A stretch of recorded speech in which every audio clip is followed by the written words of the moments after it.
Testing one.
Order number 1,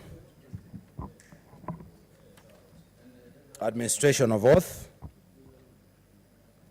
Order number 2, communication from the chair.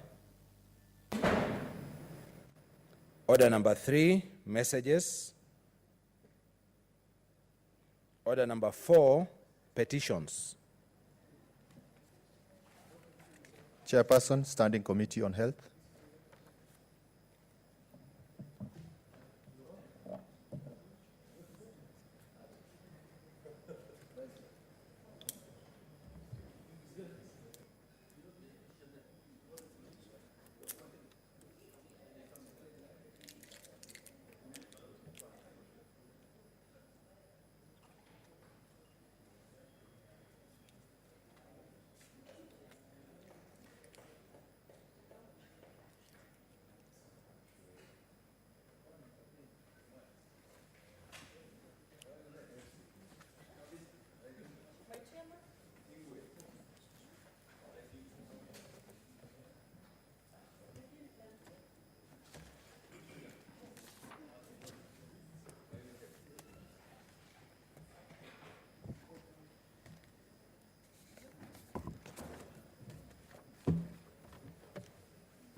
The chairperson, Standing Committee on Health, is not present, so we defer the petition to tomorrow. Order number 5, papers.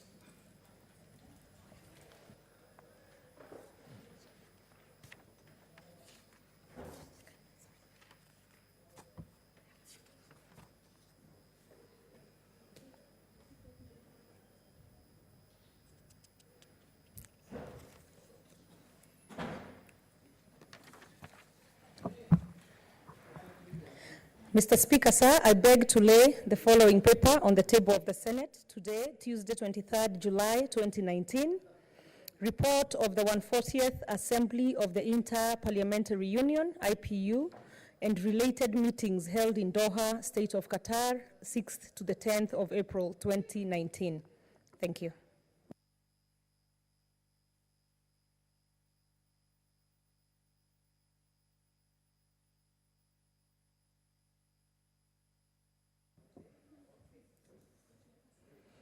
Chairperson, the Standing Committee on Agriculture, Livestock and Fisheries.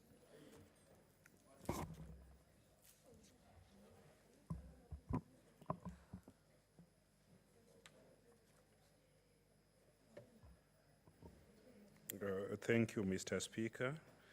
I beg to lay on behalf of the Chairperson Committee on Agriculture to lay on the table of the Senate today, Tuesday, 23rd July 2019, a report of the Standing Committee of Agriculture, Livestock and Fisheries on the control of stray dog bills, Senate Bill number 4 of 2016. Thank you, Mr. Speaker.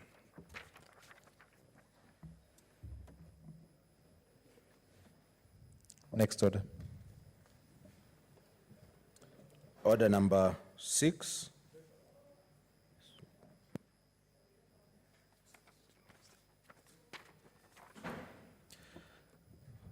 Chairperson, proceed.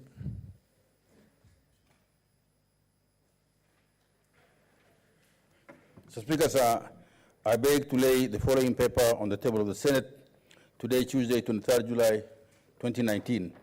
Report of the Standing Committee on Finance and Budget on the Division of Revenue Bill, Senate Bills number 13 of 2019.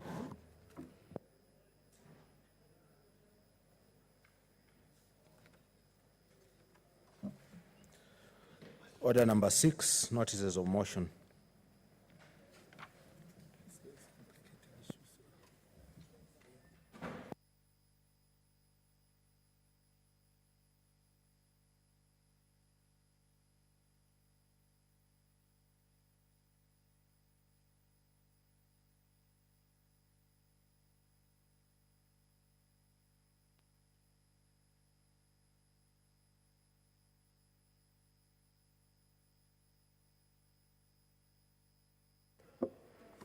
Mr. Speaker, sir, I beg to give notice of the following motion, that the Senate notes the report of the Parliament of Kenya delegation to the 139th Assembly of the Inter-Parliamentary Union, IPU, and related meetings held in Geneva, Switzerland from the 14th to 18th October 2018, laid on the table of the Senate on Thursday, 6th December 2018.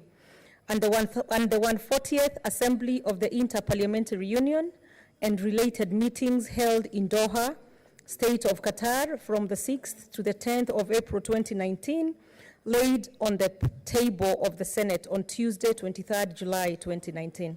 Thank you, Mr. Speaker, sir.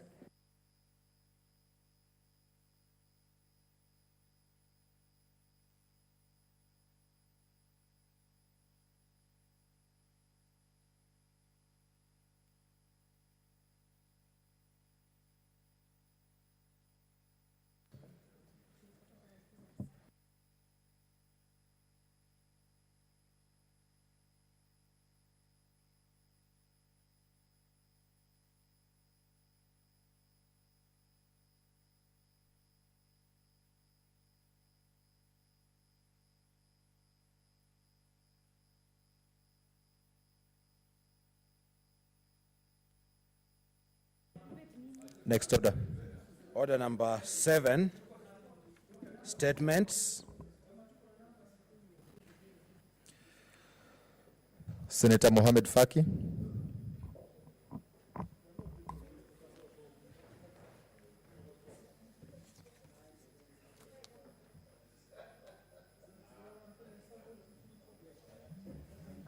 Asante Mheshimiwa Spika kwa kunipa fursa hii.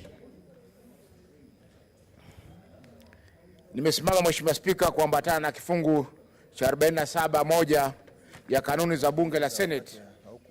Nimesimama kutoa taarifa kuhusu mpango wa serikali kuu kujenga kwa niaba ya kaunti 5 za Pwani makao makuu ya idara ya uvuvi katika eneo la Nairobi South Sea. Mheshimiwa Spika, kama unavyojua, uvuvi ni moja ya huduma ambazo ziligatuliwa kulingana na katiba ya nchi. Hivyo basi huduma za uvuvi zinapaswa kutolewa na serikali za kaunti na masuala yote kuhusu uvuvi kusimamiwa na serikali hizo. Kama inavyojulikana Mheshimiwa Spika, uvuvi unapatikana zaidi maeneo ya Pwani na maeneo ya Ziwa Victoria pamoja na Ziwa Turkana. Mheshimiwa Spika, kuna mradi, Mheshimiwa Spika, naomba unilinde na kiongozi wa chama cha Ford Kenya. Senator Wetangula. Order, honorable members. Asante.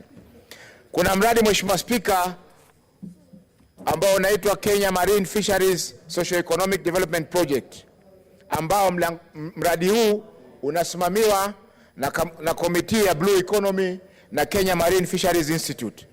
Lengo na madhumuni ya mradi huu Mheshimiwa Spika ni kuinua hali ya uchumi wa watu wa pwani wanaohusika na uvuvi wa baharini na pia kuboresha miundo msingi katika maeneo ya pwani ili kuinua maisha ya wakazi wanaotegemea uvuvi wa baharini. Mradi huu Mheshimiwa Spika unakusudiwa kufaidi kaunti 5 za pwani zikiwemo Mombasa, Kwale, Kilifi, Tana River na Lamu. Mradi huu pia Mheshimiwa Spika unahusisha utafiti ambao utafanywa na Kenya Marine Fisheries Institute, ambacho taasisi hii makao makuu yake yako mjini Mombasa. Mheshimiwa Spika, jambo la kusikitisha ni kwamba juzi Wizara ya Kilimo kupitia kwa idara ya uvuvi ilitangaza zabuni ya kujengwa kwa makao makuu ya idara ya uvuvi, yani uvuvi house hapa jijini Nairobi.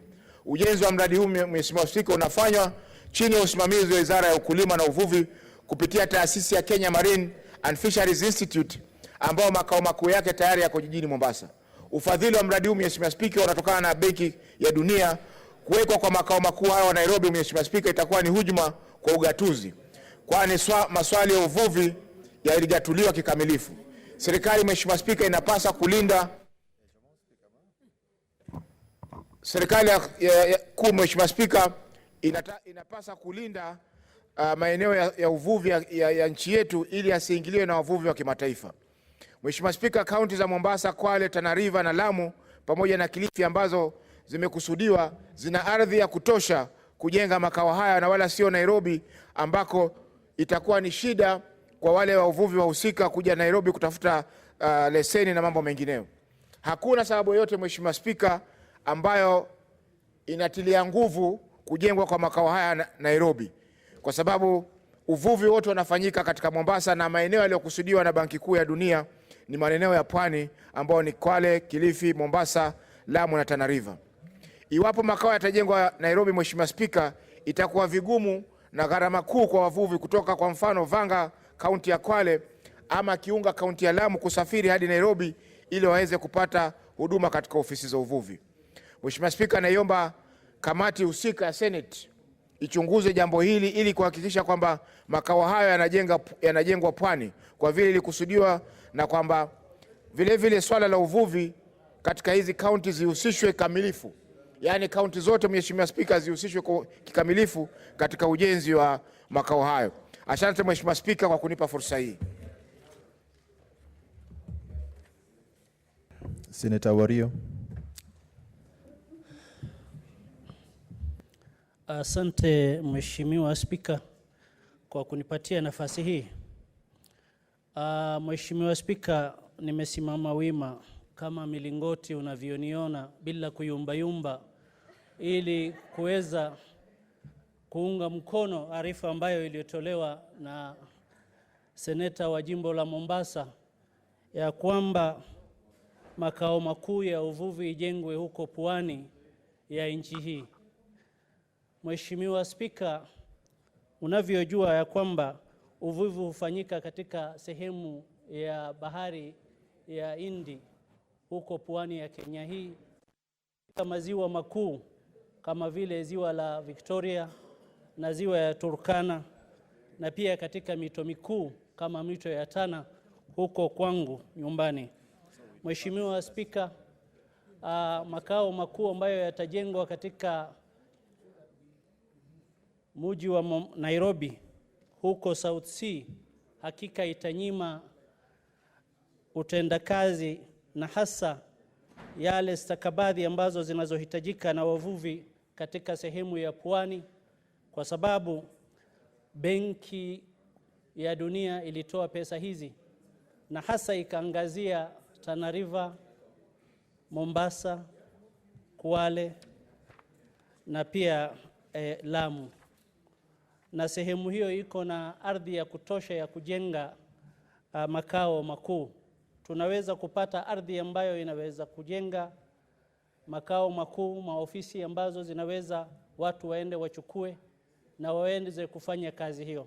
Itakuwa ni dhuluma kubwa sana, Mheshimiwa Spika, watu watoke sehemu za Vanga huko mbali ya pwani kuja South Sea hapa kuchukua vyeti vya samaki, ati wavuvi watembee wakuje pande hii.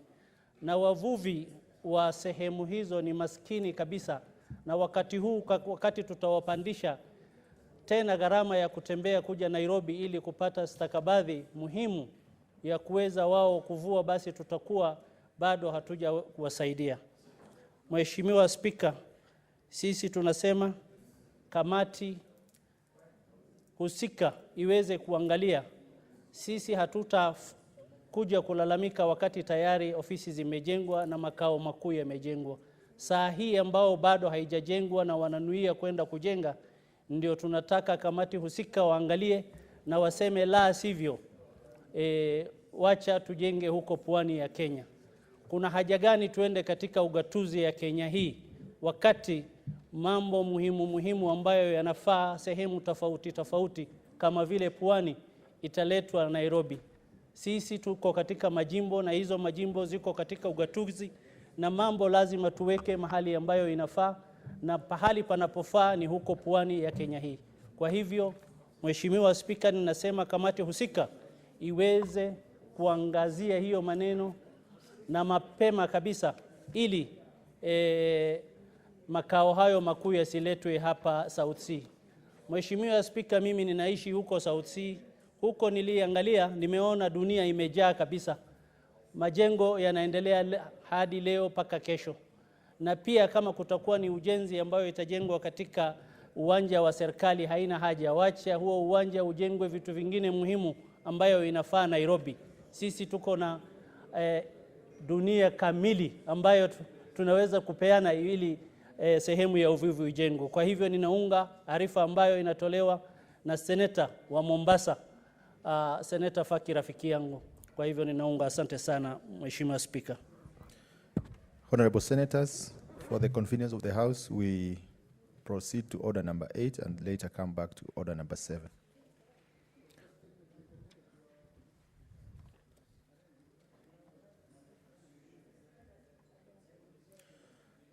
Order number 8.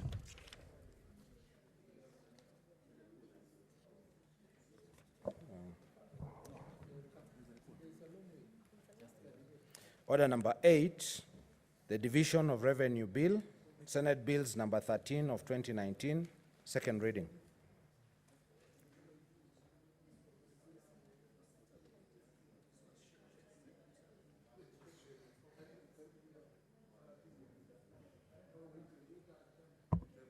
Chairperson, Standing Committee on Finance and Budget.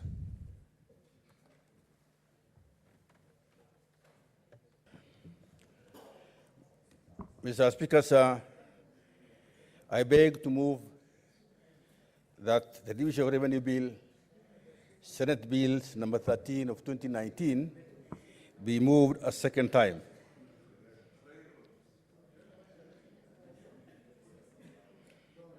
Mr. Speaker, sir, this House will recall the Division of Revenue Bill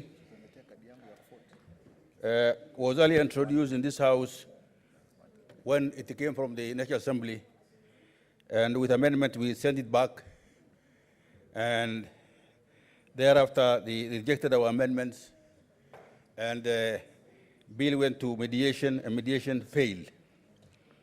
So, Speaker, sir, it is now almost a month plus since that mediation failed, and because of the stalemate that was there, this House, in its own wisdom, decided to publish the bill, to republish the bill under the Senate heading. Now, Speaker, sir, Article 218 of the Constitution provides that at least 2 months before the end of each financial year, there shall be introduced in Parliament a Division of Revenue Bill which shall divide money revenue raised by the national government among the national and county levels of government. So according to Article 218, this bill is properly for the House. Mr. Speaker, sir, under Article 110 of the Constitution, Article 110 of the Constitution deals with bills concerning counties, concerning county government, and if I read in this Constitution, a bill concerning county government means, among others, a bill referred to in Chapter 12 affecting the financing of county governments. So, Speaker, sir, under Article 114 of the Constitution, which our friends in the other House like quoting, which is the money referring to money bills, a money bill may not deal with any matter other than those listed in the definition of money bill in Clause 3. But, Mr. Speaker, sir, Clause 3 says this. In this Constitution, a money bill means a bill other than a bill specified in Article 218. So this House is properly guided in terms of bringing this bill. And the bill now is bringing money, attempting to divide money, revenue between the two levels of government. We have, again, to introduce the bill using the same advice that we got from the Constitutional Office, authority or commission that was is mandated under law to be able to revise Parliament in terms of Parliament and also national government in terms of revenue allocation between the two levels of government. So, Speaker, sir, the bill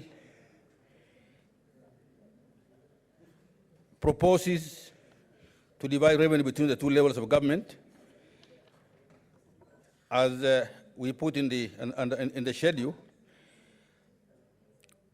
that the national government, because the projected total ordinary revenue is 1.87 trillion, and the current in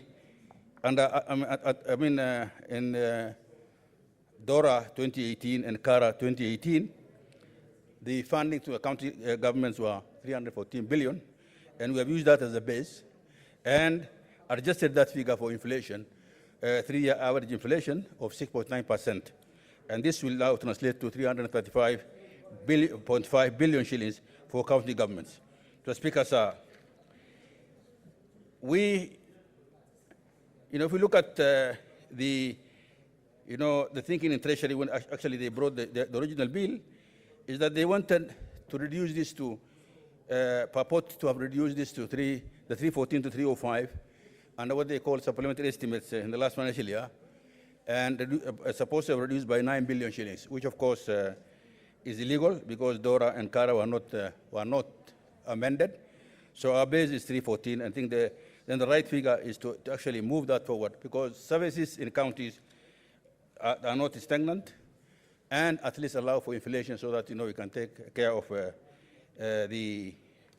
the costs that have increased over time. The increase in the national government allocation is 12%. This one is only about 6.9%. So we think this is reasonable. So, Mr. Speaker, sir, this bill, I urge the Senate to quickly pass this bill, because the attempt last time also by the National Assembly to pass Appropriation Act has been challenged by the executive itself, which of course we are aware now that both levels of government cannot actually proceed without division of revenue bill. So because we have the bill ourselves, whether the other house introduces the bill in that house and proceed with it, I think this is within their right. We are also within our right, but I think at one time, no bill, of course, can pass without the other house's involvement, the other house concurrence. So I think let's pass our bill, and as soon as the bill, then the message goes to the other house, we can deal with the matter thereafter. But, Mr. Speaker, sir, this House must ensure that devolution is supported, that devolution is not strangled, that we do not claw back the success that we have made so far in devolution, so that we reduce funding to the counties. Because the national budget, the the budget this year is supposed to increase by about 200 billion shillings over and above what was there last financial year. Out of 200 billion shillings, we are saying 21 billion be allocated to the counties. I think it's not asking that much. It's not asking for too much. So I think it's important that we support, we stand with this. Of course, on the issue of equitable share, the argument that, you know, we can compensate for shareable revenue by, what do you call it, by giving extra conditional grants, I think that argument does not hold, because in any case, under Article 202 of the Constitution, under Article 202 of the Constitution, the source of revenue for county governments is actually from revenue raised nationally shall be shared equally among the national government. And two, county governments may be given additional allocations from the national government share of the revenue, either conditionally or unconditionally. So I think that argument doesn't hold, that, you know, because you're compensating for us under the shareable revenue, I mean, under the conditional grants. So the counties must be given their rightful share. The question of wastage in counties is not, is neither here nor there. It is true that, you know, there could be wastage at both levels of government. That's an accountability matter. We are dealing with budget issues, so that, you know, then the issue of accountability can be dealt with under laws that are there. But we cannot, under the pretext of, you know, saving resources or helping, stopping wastage, try to deny counties money. Once we start doing what the National Treasury and the National Assembly wants to do now to counties, I think the future is very bleak, because they want to kill devolution, and we should not allow that. I think we must support this constitution, which is there before us. Many Kenyans supported it because it devolved functions to counties, it devolved resources to counties, it brought government closer to the people, and we must support it. I think with those many remarks, Mr. Speaker, sir, I don't need to belabor. Members are very familiar with this bill, very familiar with it. I think we have gone back to the, initially when we were going to mediation, we even went down to about 327 billion. But now we are going back to the advice given to us by CRA. And I think somebody was the other day blaming CRA for all the confusion. CRA is the constitutionally mandated institution to advise government on matters of, they are called Commission on Revenue Allocation. So that is the commission, and that is mandated, and the authority to advise. So we need to go by that. And in fact, if anything, there must be some, because, you know, the argument today is that we are dealing with zero-based budget. Zero-based means that you don't do increase. It's not incremental, it's zero-based. That argument is actually also is not correct. It's zero-based, yes, but you must justify all the expenditures and all the figures you put in budget so that, you know, it makes sense. Whatever doesn't make sense, we don't want to accept. We are Parliament. I think Treasury doesn't make laws. We make laws ourselves. I appeal to our sister house to be pragmatic and come out of it and see that they are Parliament, but not defenders of the Constitution. They are defenders of the Constitution, but not defending an institution of government that wants to behave like a rogue, so that, you know, they can just kick everybody around. With those main remarks, I beg to move and ask Senator Watengula to second.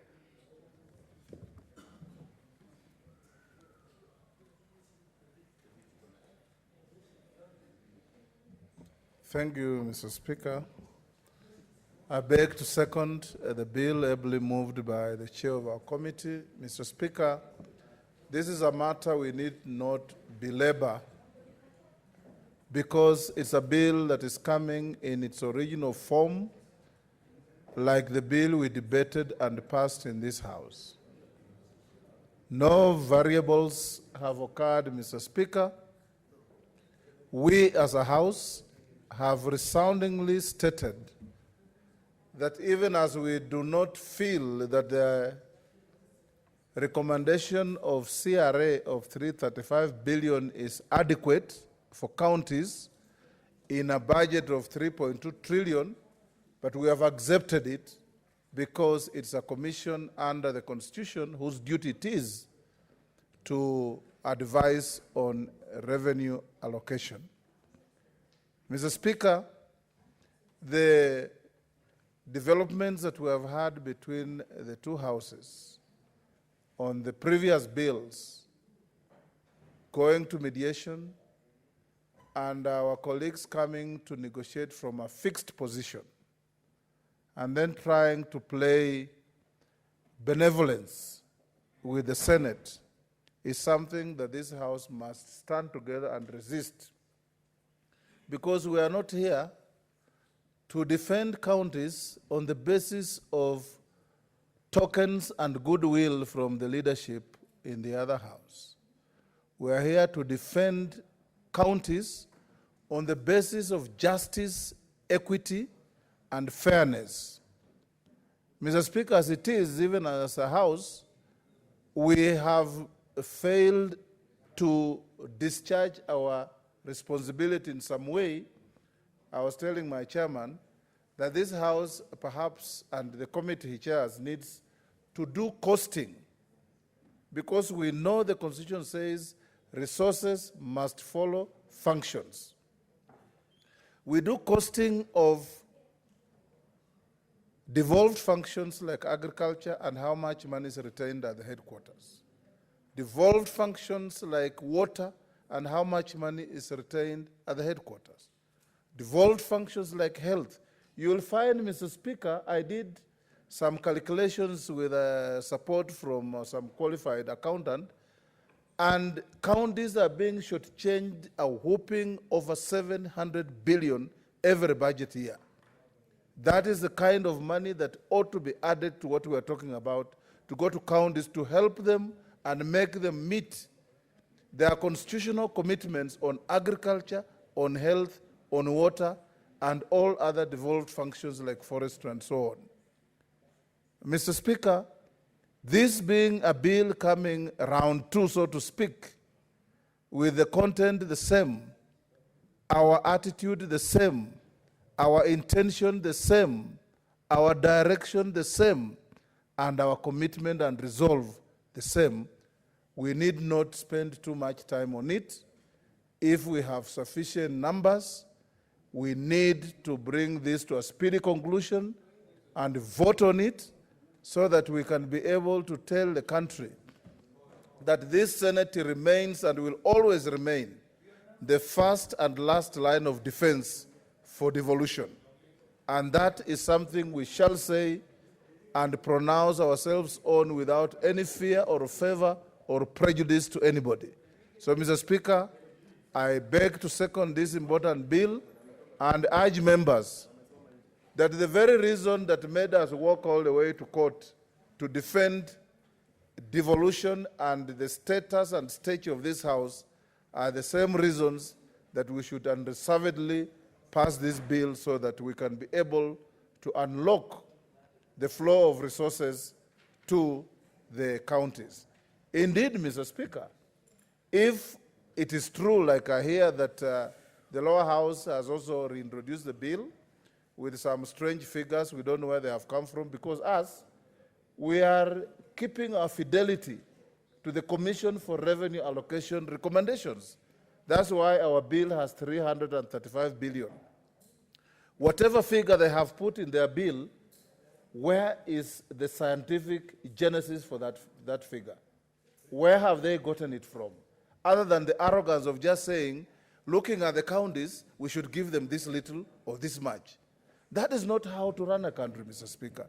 We run a country on the basis of institutions whose decisions we must respect. We run a country on the basis of mutual respect. And, Mr. Speaker, even the Constitution, Article 6 says, there are two levels of government. They work in cooperation, collaboration, interdependent, and distinct. So we must respect all these parameters set out in our Constitution, Mr. Speaker, if we have to move to the future. And I want to finish by saying this, Mr. Speaker. If this House was to surrender the position we have taken on the division of revenue this year, then we shall have no moral ground to stand on in the future to challenge and dispute arbitrary allocations of figures and resources to the counties. We must engage CRA and ask them, as the constitutionally mandated body, also to cost functions that are still being held on tightly by the national government, yet they are devolved and many of them are being discharged through devolved units, Mr. Speaker. One wonders what basis the national government would have for procuring subsidized fertilizer. One wonders, Mr. Speaker, why we have water programs being run from the center. One wonders, Mr. Speaker, why KEMSA is not devolved to serve units of devolution when over 90% of Kenyans live in the rural areas and are treated with support from KEMSA and other agencies of government who must be responsible to devolved units. So, Mr. Speaker, let me end here by urging the House that this is a repeat bill. This is a bill, if the whips can marshal everybody here, we should be able to vote over it and move on to the next level. I beg to second. Senator Johnson Sakaja.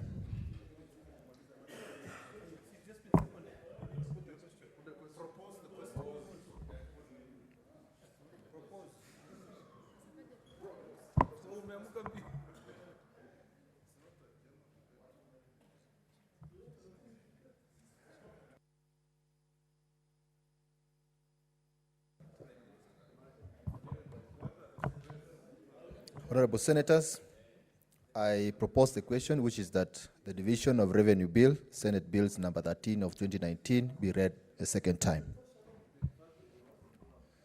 Senator Johnson Sakaja.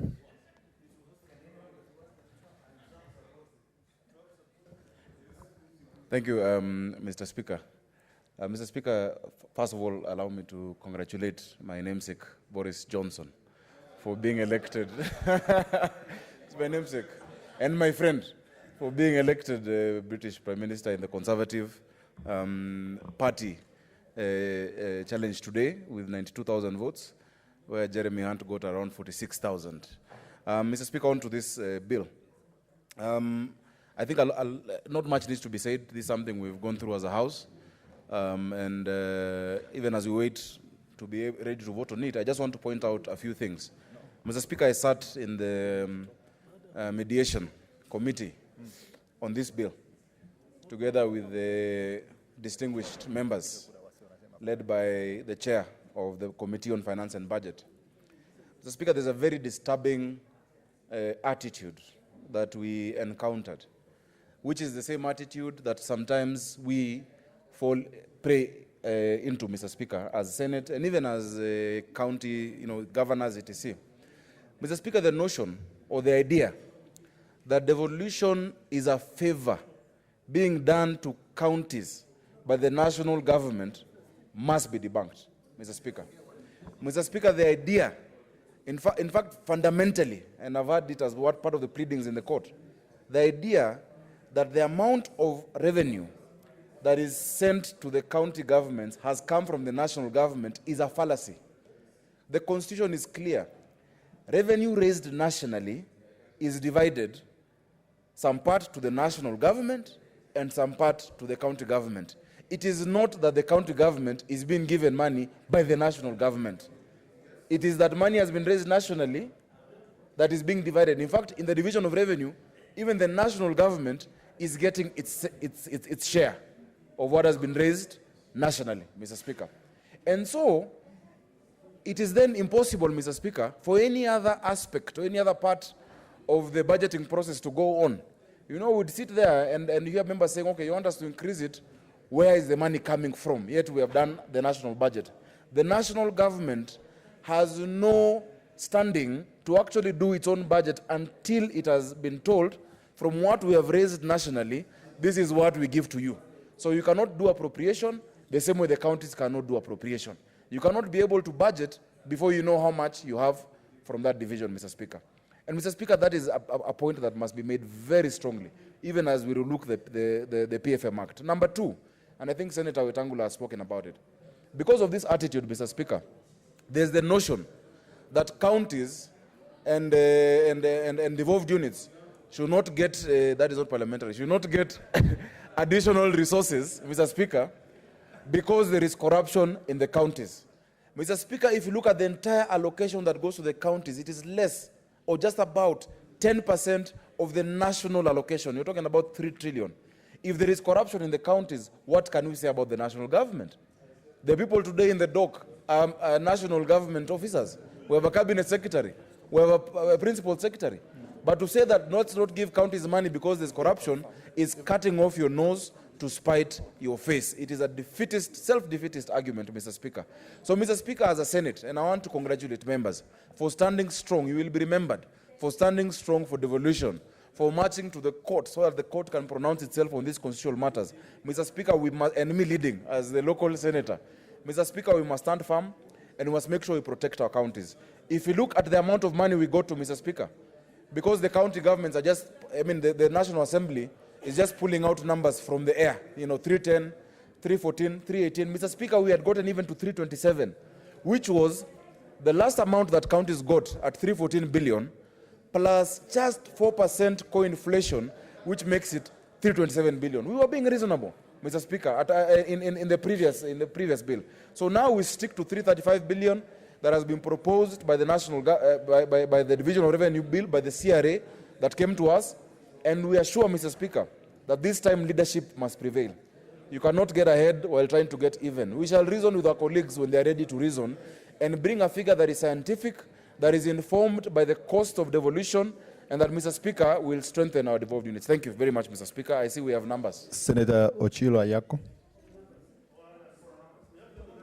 Thank you, Mr. Speaker, for giving me an opportunity to speak. And Mr. Speaker, can you protect Order, honorable members. Order, senators. Proceed. Thank you, Mr. Speaker. Mr. Speaker, I know nearly everything has been said about the importance of this bill. I want to add my voice to what has been said to that. This is a very important bill, and it is a bill whose success is going to free Senate, it's going to free counties, and it's going to put this nation into the right constitutional implementation path. The Constitution requires that each level of government is funded and that funding is guaranteed. It is this House that guarantees the amplification of the voice of the counties. And What is it, Senator Anedi?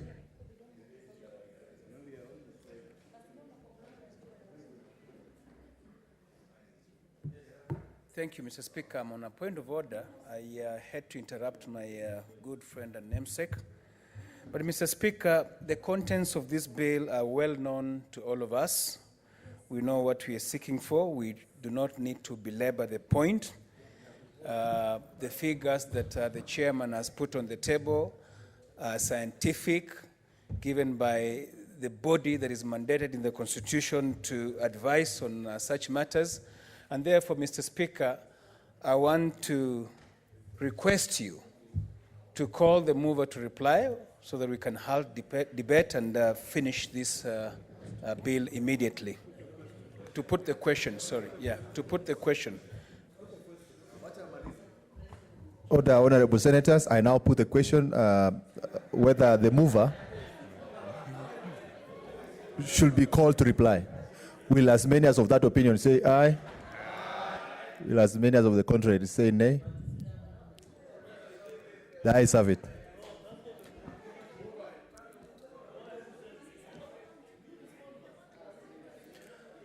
Order, honorable senators. Order, honorable senators. I therefore call the chairperson, Mr. Speaker, the Standing sir, Committee I beg on to move. Finance and Budget to reply. Mr. Speaker, sir, I beg to move.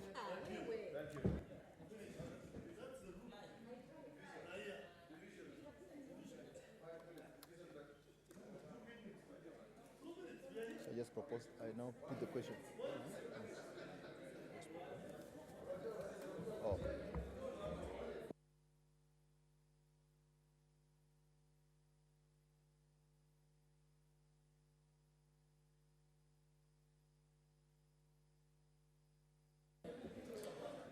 Honorable Senators, this is the bill.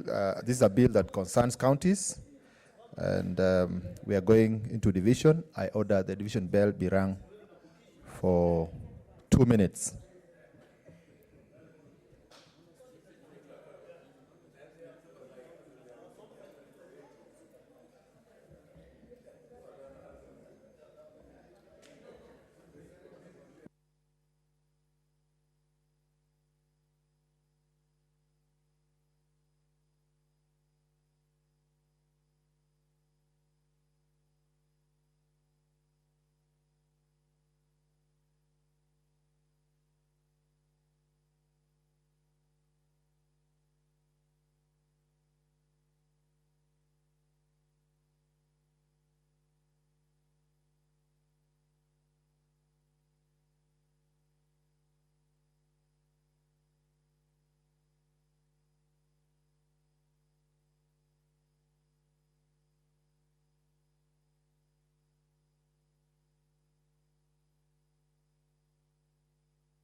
Order, Honorable Senators. I now order the bars be drawn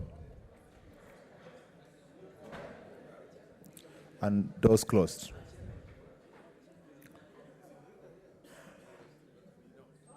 Order, Honorable Senators. I now proceed to put the question that the Division of Revenue Bill,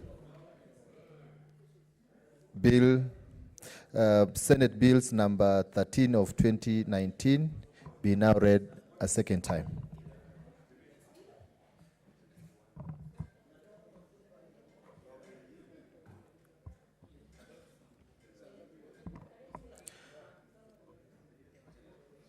Honorable Senators, you may now log in.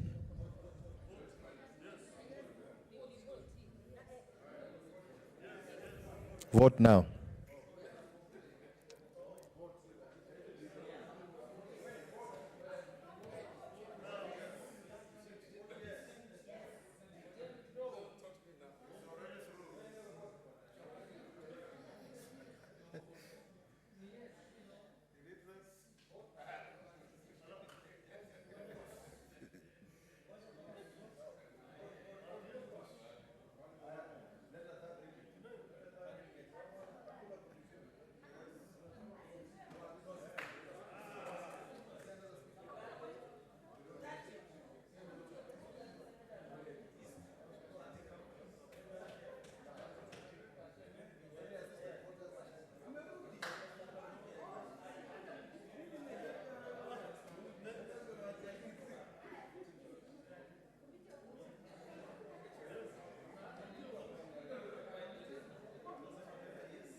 They have voted for me.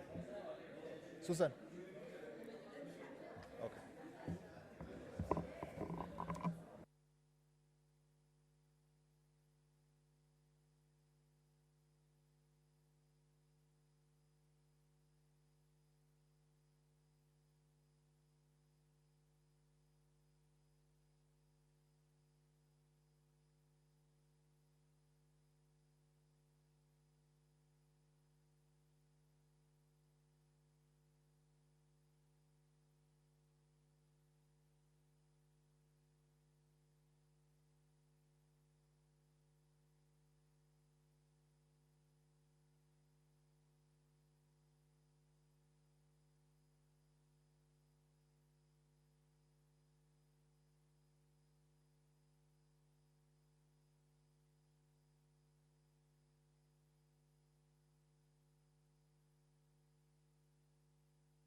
Order, honorable senators.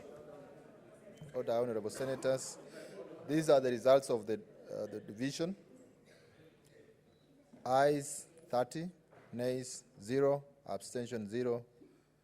The ayes have it.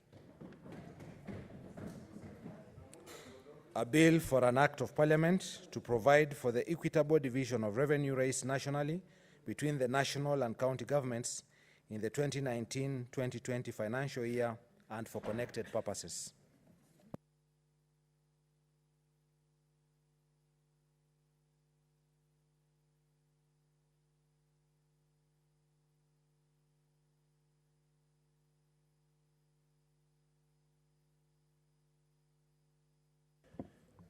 Order, honorable senators. I now order the bar be drawn and doors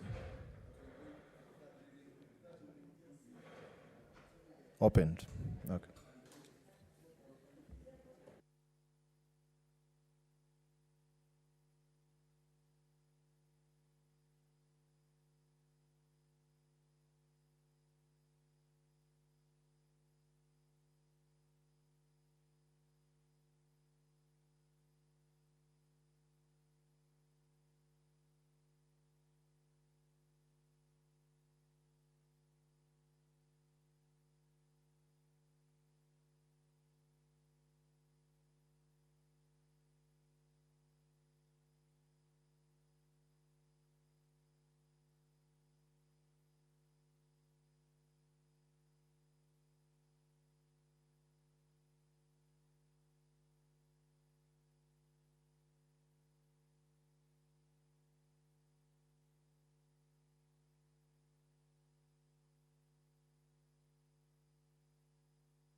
Next order.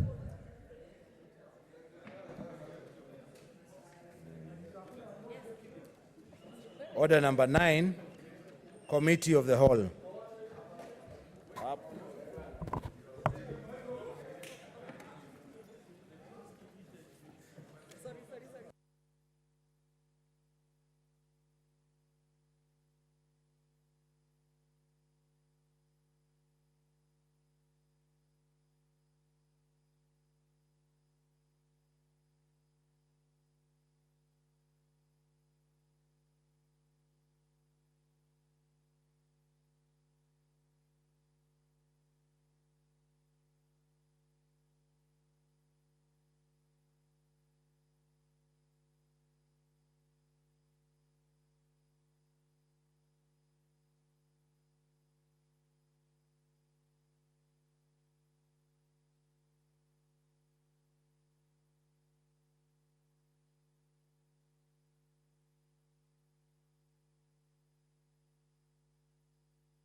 Order, senators. Honorable senators, we are now on the Committee of the Whole on the Division of Revenue Bill, Senate Bill number 13 of 2019. Clauses 3, 4, and 5, the schedule, clause 2, the title, and clause 1. I propose the question that clause 3, 4, and 5, the schedule, clause 2, the title, and clause 1 be part of the bill. I now put the question that clause 3, 4, and 5, the schedule, clause 2, the title, and clause 1 be part of the bill. We shall proceed for division.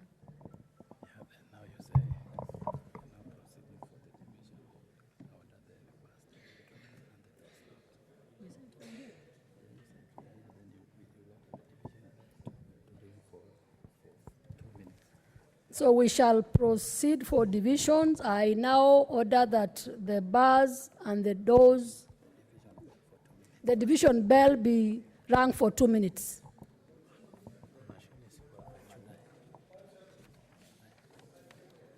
We say 2 minutes.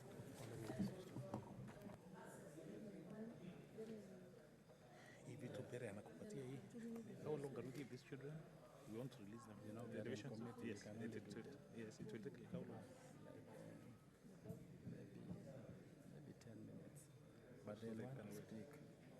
So the best thing ni kutoa hiyo watu. Tungoja kidogo. Ngoja tu kidogo tukiingia. Ama kuna wengine wanangoja? No. Okay. Ngoja tukirudi kwa hapo. Then we'll. But if they are in a hurry, they can just go.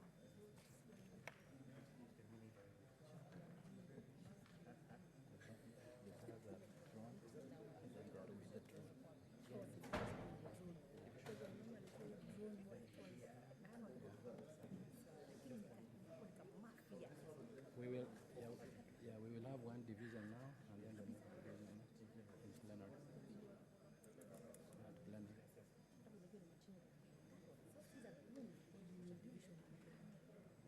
See, at that meeting is taken in plenary. Yeah.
Honorable Senators, I now direct that the doors be closed and the bars be drawn.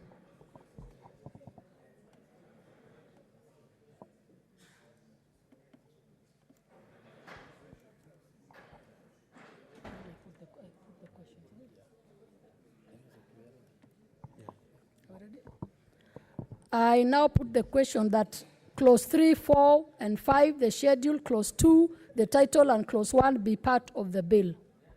We proceed for division. Start voting.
assisted voters, Senator Wako and Senator Lelegwe.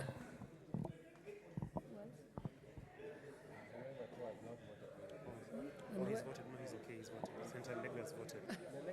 Yeah, he has voted. And Dulo. Where's Dulo? Let me switch it off.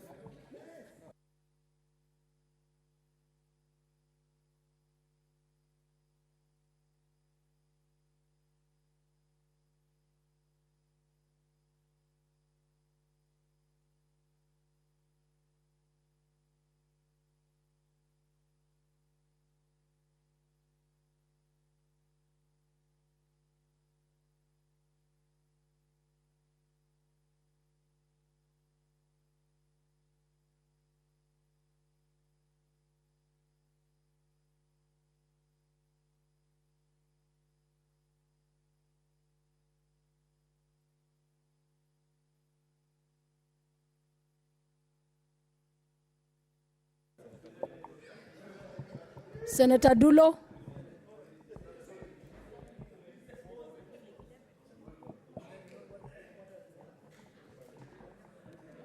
Let me switch it off.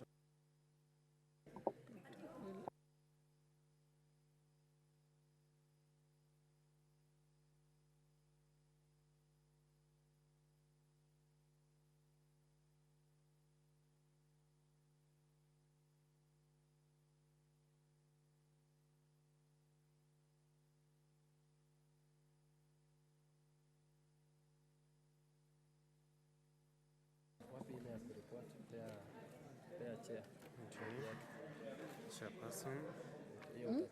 Hii nikienda huko as chairperson, sindio? Honorable Senators, the results of the division, the yes 29, the no 0, abstention 0, the ayes have it.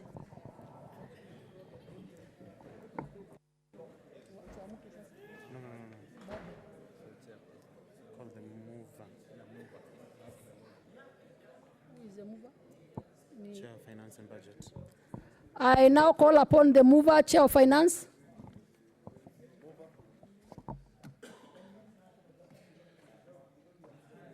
Yeah, Madam Chairperson. Order, Senators. Honorable Chairperson, I beg to move that the Committee of the Whole do report to the Senate its consideration of the Division of Revenue Bill, Senate Bills number 13 of 2019, and its approval thereof without amendments. Chairperson.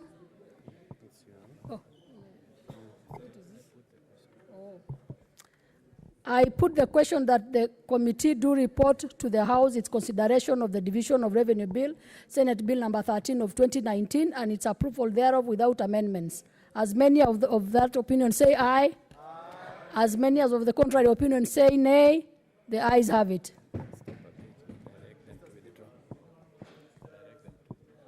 I now order that the bars be withdrawn and the doors be opened. Mr. Speaker.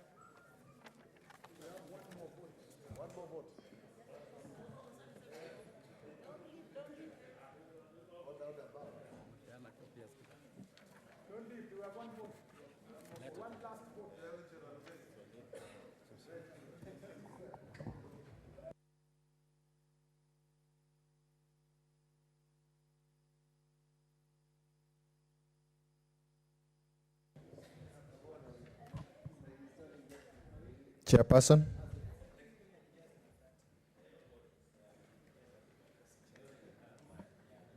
Honorable Speaker, I beg to report that the Committee of the Whole has considered the Division of Revenue Bill, Senate Bill number 13 of 2019, and its approval thereof without amendments. Mover. Mr. Speaker, sir, I beg to move that the House do agree with the committee in the said report. And ask Senator Minor to second.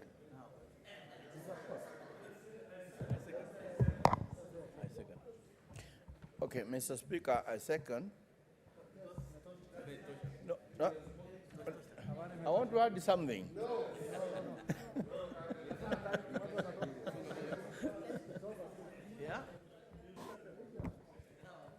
Order, honorable senators. I now propose the question, which is that the House do agree with the committee in the said report. Honorable senators, I now put the question, which is that the House do agree with the committee in the said report. Will as many as of that opinion say aye? Aye. Will as many as of the contrary opinion say nay? The ayes have it. Mover. Mr. Speaker, sir, I beg to move that the Division of Revenue Bill, Senate Bill number 13 of 2019, be now read a third time. And ask Senator Olakina to second. Mr. Speaker, I second. Honorable senators, I now propose the question, which is that the Division of Revenue Bill, Senate Bills number 13 of 2019, be now read a third time. Honorable senators, I now put the question, which is that the Division of Revenue Bill, Senate Bills number 13 of 2019, be now read a third time. Honorable senators, we will now take an electronic voting. Start voting now.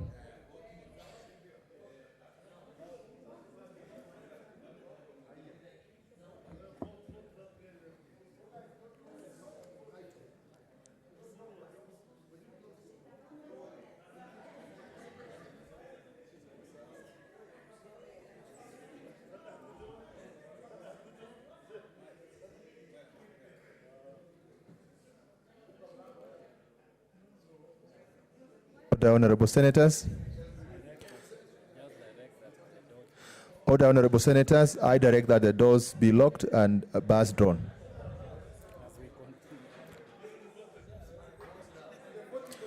Vote now. Vote now, honorable senators.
Who are those?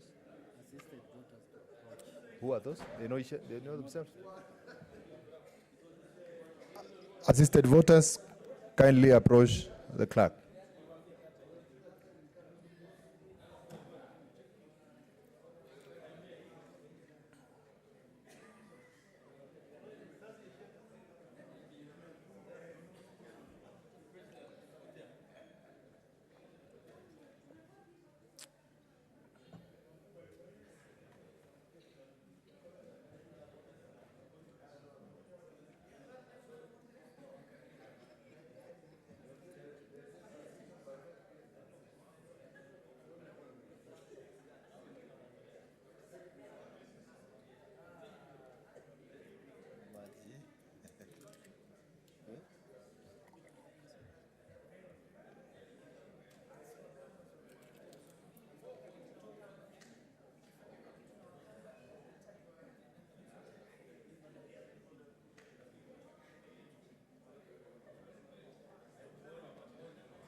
Order, honorable senators. Honorable senators, these are the results of the division. Ayes 29, nays 0, abstention 0.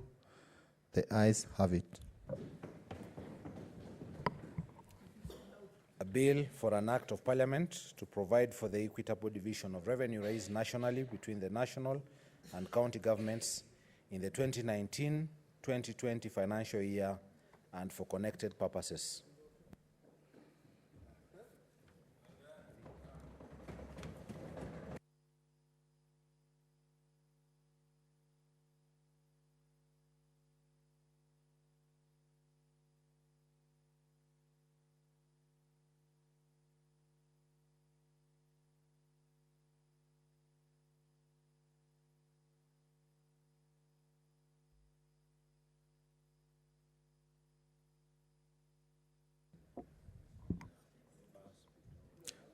Order, honorable senators. I now order bars be drawn and doors open. Senator Mutula Kilonzo.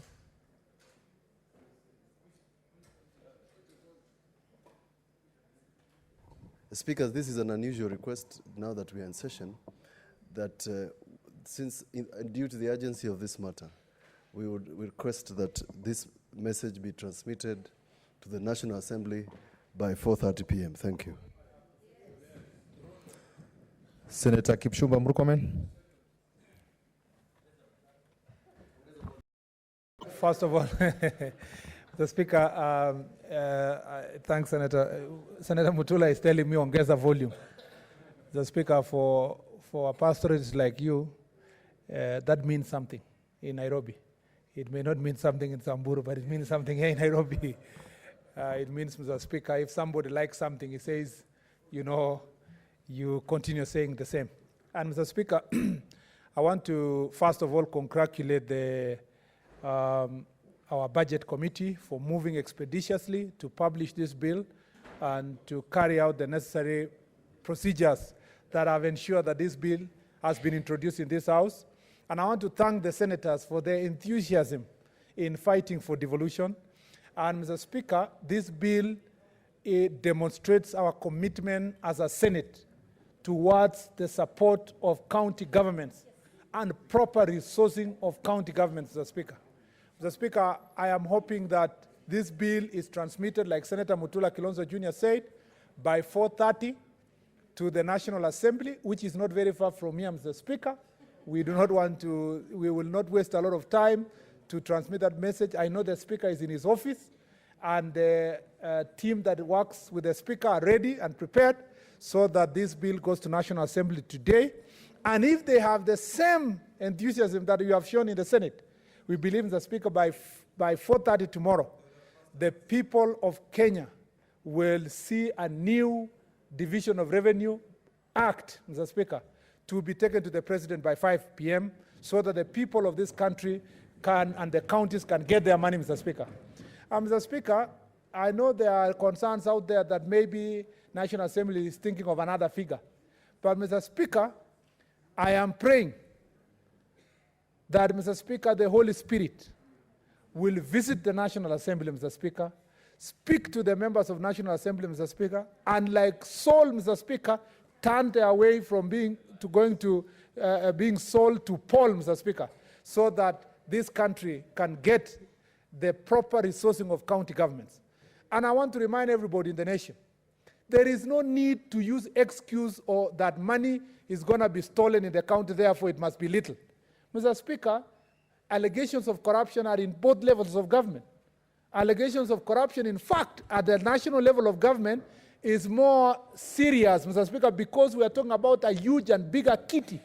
So, Mr. Speaker, let's disperse this money to various counties because it becomes easy to even oversight and monitor. If you give one person 10 shillings, Mr. Speaker, and you give another one 1,000, it's very easy to account for 10 shillings, Mr. Speaker, than to account 1,000 shillings. And therefore, if we disperse this money across the country like we've done today, we will ensure that, Mr. Speaker, oversight and accountability is going to be easy for everybody and for the country. Mr. Speaker, I beg to support, and I urge the orderlies in this office, in this chamber, to be leaving the chambers, Mr. Speaker. Even as we continue congratulating those who have done a good job, the papers must be prepared and be submitted to National Assembly. I thank you.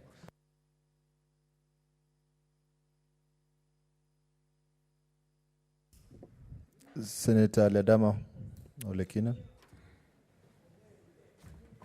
Mr. Speaker, sir, I thank you, and I rise to support that this message be transmitted.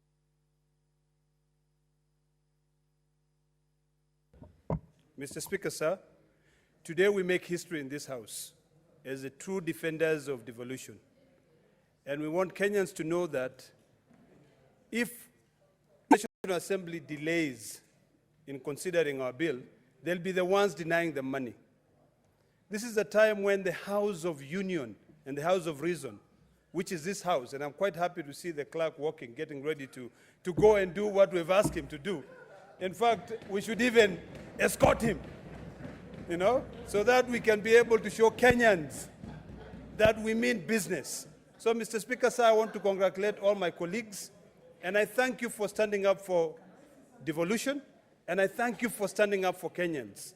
Because when history will be written, this House and all of you, the 68 members who make up this House, you'll have a big portion of the space of history in this country as having stood firm for devolution. So, Mr. Speaker, sir, I support, and once again, I thank you all for defending devolution.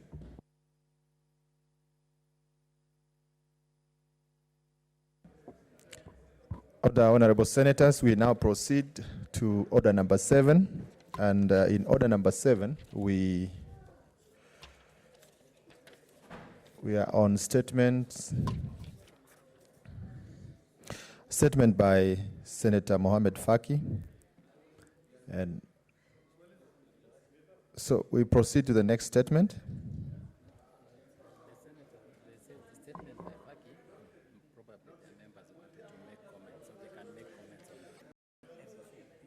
Order, honorable senators. On this order, we deferred, and then we promised to come back.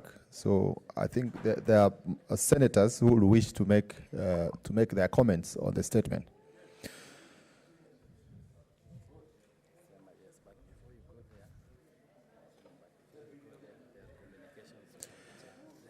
Honorable senators, before I give you to make your comments, I have 2 communications from the chair.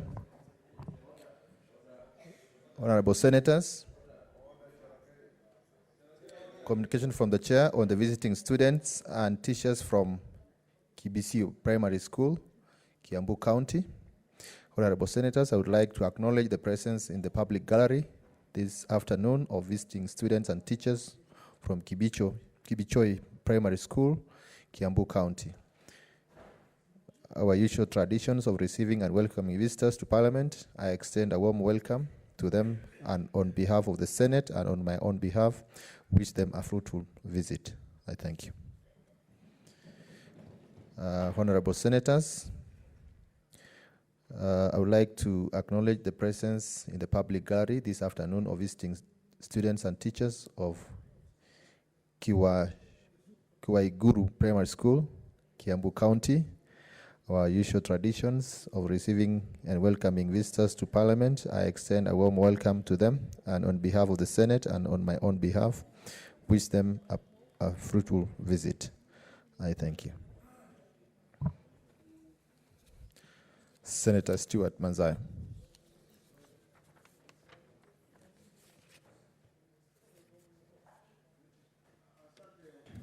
Asante Bwana Spika. Bwana Spika, ningependa pia kutoa taarifa kwa kutoa maneno yangu kuhusikana na hii taarifa ambayo ndugu yetu Senator Mohamed Faki alikuwa ameongea. Waswahili wanasema ukishangaa ya Musa nenda feri kule Likoni, kule sisi tunasema Likoni feri. Nenda feri ndio utaona maajabu. Mheshimiwa Spika, ni jambo la kusikitisha katika historia ya hii nchi kuona ya kwamba ikiwa wizara nzima na iko na wasomi wanaweza kufikiria kujenga makao makuu ya uvuvi mahali kama Nairobi South Sea, hali kaunti 5 za pwani ambazo ziko katika ufuo wa bahari na uvuvi wote unaendelea huko. Audit, Hivi Senator leo Cherargei.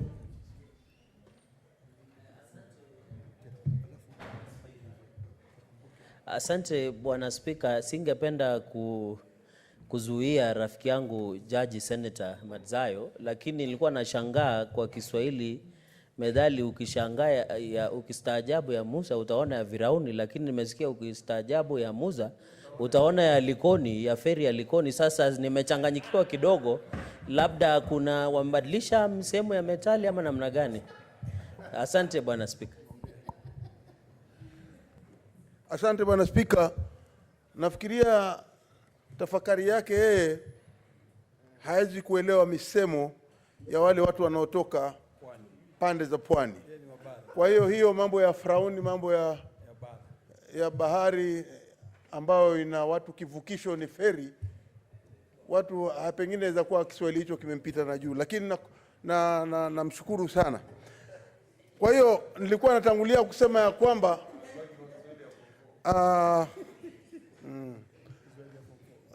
kwa hiyo nilikuwa nataka kusema ya kwamba ni maajabu tunayoona hivi sasa ya kwamba unaweza kutoa makao makuu ya uvuvi kwenye bahari. Hakuna nchi yoyote katika ulimwengu iliweza kutenda kitendo kama hicho isipokuwa hapa kwetu Kenya. Na jambo la kusikitisha ni kwamba utaona ya kwamba watu wanaoketi pale walio na nyadhifa kama hizo, huo ndio ufisadi wa hali ya juu zaidi. Na kama ukitaka kunyanyasa watu wa pwani, basi wewe chukua uvuvi ulete hapa Nairobi. Hakuna bahari, hakuna Lake Victoria, hakuna, yani you really don't understand. Ijapokuwa samahani, huwezi kuelewa kwa sababu ndugu yangu Sakaja anatoka Nairobi. Lakini Sakaja ni mtu anaelewa kabisa ya kwamba hapa Nairobi hakuna bahari. Hapa Nairobi hakuna ziwa kubwa kama Lake Victoria. Kwa hiyo tafakari kama hizi za kufikiria kujenga makao makuu ya uvuvi katika nchi hii, aidha unaweza fikiria pengine kwa bahati tu vile uvuvi kidogo Kisumu, lakini mahali ambapo panatakana kutengenezwa tayari ofisi ziko. Iko ile ofisi kuu iliyoko kule ya fisheries na majengo yako pale, ni kuongezwa ili watu waweze kufaidika na mambo ya uvuvi. Nataka utafakari kitu kimoja Bwana Spika, kwamba ikiwa mvuvi atakuwa na shida ya aina yoyote kusafiri kutoka Mombasa, Kilifi, Taita, Kwale, Lamu, Tana River, atoke huko alikotoka kwa sababu anataka kuja Nairobi ambako ndio makao makuu ya uvuvi. Vile vile watu wa Kisumu kutoka pande za Nyanza atoke kule aje Nairobi kwa sababu ya uvuvi. Hiyo si haki. Na ikiwa keki itaganywa kisawasawa, ni haki ya wale watu wanaoketi katika kaunti zile 5 za pwani wapewe nafasi yao ya kuwa na makao makuu ya uvuvi. Asante sana Bwana Spika. Senator Samson Cherargei. Asante Bwana Spika kwa nafasi hii. Ningependa kuunga mkono arifa ya ndugu yangu Senator wa Mombasa, Senator Faki. Kweli kama vile tulivyosema katika sheria ya masuala ya majani chai, tulisema hata ile mahali pakuu pa masuala ya majani chai ikuwe Kericho. Nafikiri pia ni muhimu sana hasa mambo ya uvuvi, kwa sababu hatuone ziwa katika kaunti ya Nairobi, na nimeelewa kwa sababu ile azma ama ile lengo ya gatuzi ni kutuweze tuchukue hizi nyadhifa ama vitu zote muhimu ziende katika mashinani. Na nafikiri naunga mkono ndugu yangu Faki, na nafikiri Senator Faki, hata sisi katika ambapo tunatoka sehemu ya ambayo tunazalisha mahindi, tunataka pia ile magala ya mahindi yaweke kule katika Eldoret, na nafikiri hiyo ndio itasaidia kuleta ile uwiano mzuri, ile agenda kubwa na azma na lengo ya kuwa na gatuzi na lengo nzuri katika gatuzi katika taifa letu la Kenya. Na nafikiri naunga, na nafikiri taasisi ama vyombo vya serikali ama ya madola yahakikishe kuwa yamezingatia azimio ambalo Seneti inaweza kutoa kutingana na hiyo arifa, na kamati husika tunatarajia yale majibu sahihi ambayo itasaidia kuendeza ugatuzi katika taifa letu la Kenya. Asante sana Mheshimiwa Spika. Senator Sakaja.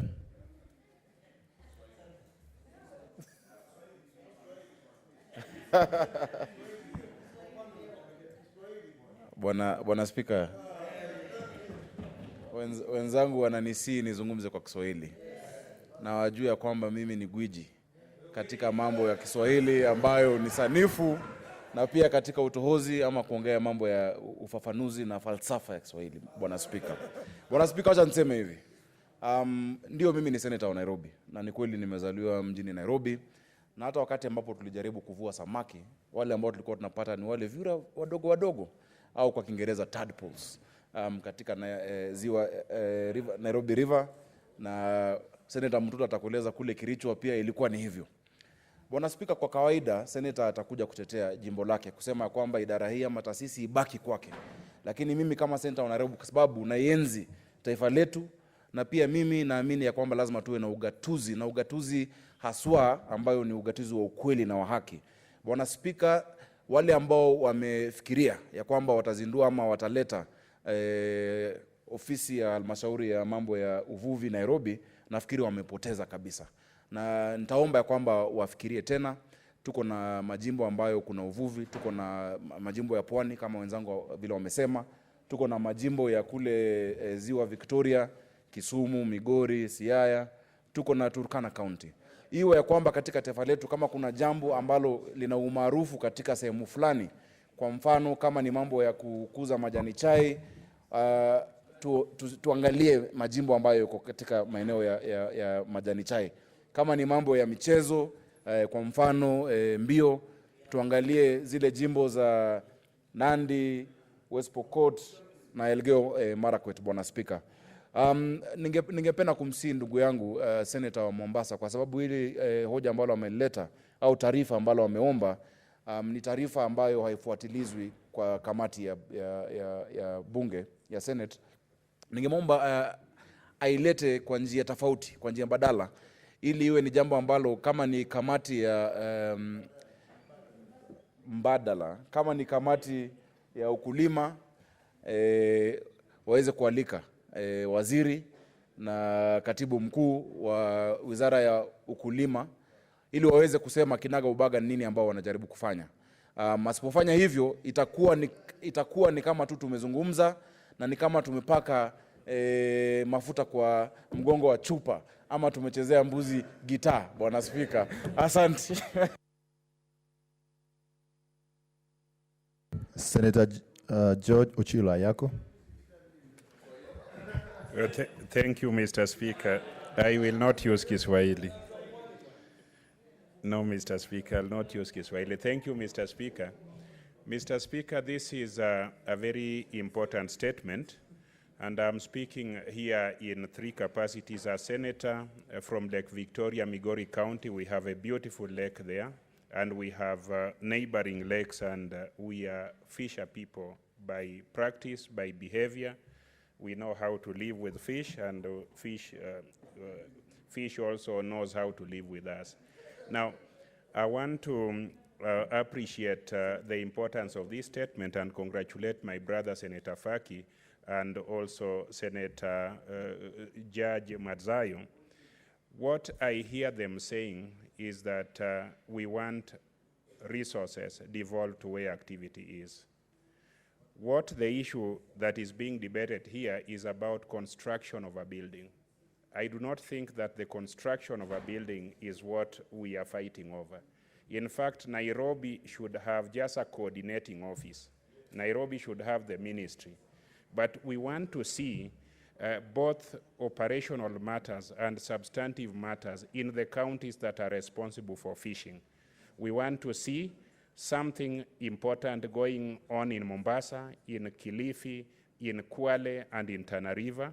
We also want to see a lot more going on in Migori, Homa Bay, Kisumu, Busia, and Turkana counties, because those are counties that fishing activities are major economic activities and also cultural activities. So, Mr. Speaker, hopefully this matter will come before the Agricultural Committee where Senator Madzayo and I sit, and I want to just indicate that we are going to do as best we can to ensure that we do not bring buildings here and forget about our fishing people and forget about the activities where fishing is adored, where fishing, both eating and as an activity that generates resources, is respected. Thank you, Senator Faki, for raising this important social and economic matter. Honorable Senators, I have a communication to make.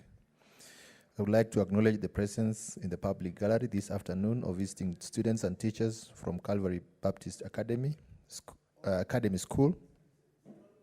Order, Honorable Senators. Kajiado County. Our usual traditions of receiving and welcoming visitors to Parliament, I extend a warm welcome to them, and on behalf of the Senate and on my own behalf, wish them a fruitful visit.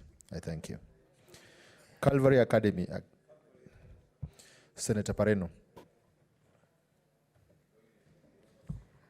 Asante Mheshimiwa Spika kwa kunipa nafasi hii, na kwanza kabla sijachangia kwa mjadala, ningependa kuwakaribisha wanafunzi kutoka Calvary Kajiado County. Nataka kuwaeleza kwamba mumekaribishwa sana katika seneti yetu. Tunawaombea msome vizuri na mfaulu kimaisha, na asante kwa kuchagua kuja kujifunza katika seneti ya Kenya. Mheshimiwa Spika, ningependa kuchangia kwa mjadala uliopo, na ningependa kumshukuru ndugu yangu Mheshimiwa Senator Faki kwa kuleta taarifa hii kuhusu ujenzi wa ofisi za uvuvi katika ofisi za kitaifa. Mheshimiwa Spika, nimeangalia taarifa ambayo ilikuwepo katika gazeti kuhusu kandarasi hiyo.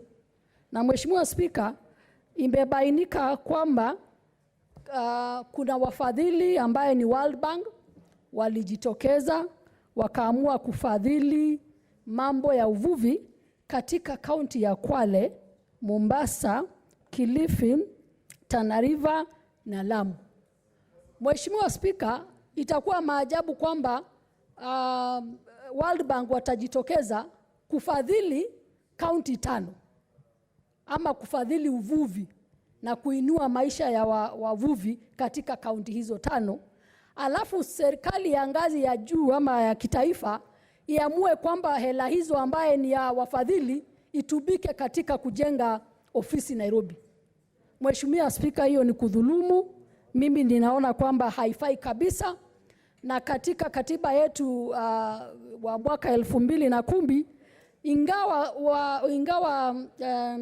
ingawa mambo ya uvuvi iko katika ofisi za kitaifa, ingefaa basi wale ambayo wangependa kujenga ofisi katika Nairobi ama kujenga ofisi za kitaifa wangetumia bajeti yao kujenga ofisi hizo badala ya kutumia pesa ya ufadhili ambaye malengo ya hiyo pesa ilikuwa ni malengo ya kuinua wavuvi katika kaunti hizo ambaye nimezisoma, Mheshimiwa Spika. Kwa hivyo Mheshimiwa Spika, mimi naona nimeelezwa kwamba tayari kuna ofisi ya utafiti katika jimbo la Pwani, na ingefaa pia ingekuwa hizo pesa ingetumika kuweza kuipatia nguvu ofisi hizo za utafiti na kupatia nguvu kazi ya uvuvi katika pwani. Hatusemi kwamba ni wanapwani tu ndio wanaweza kufanya uvuvi.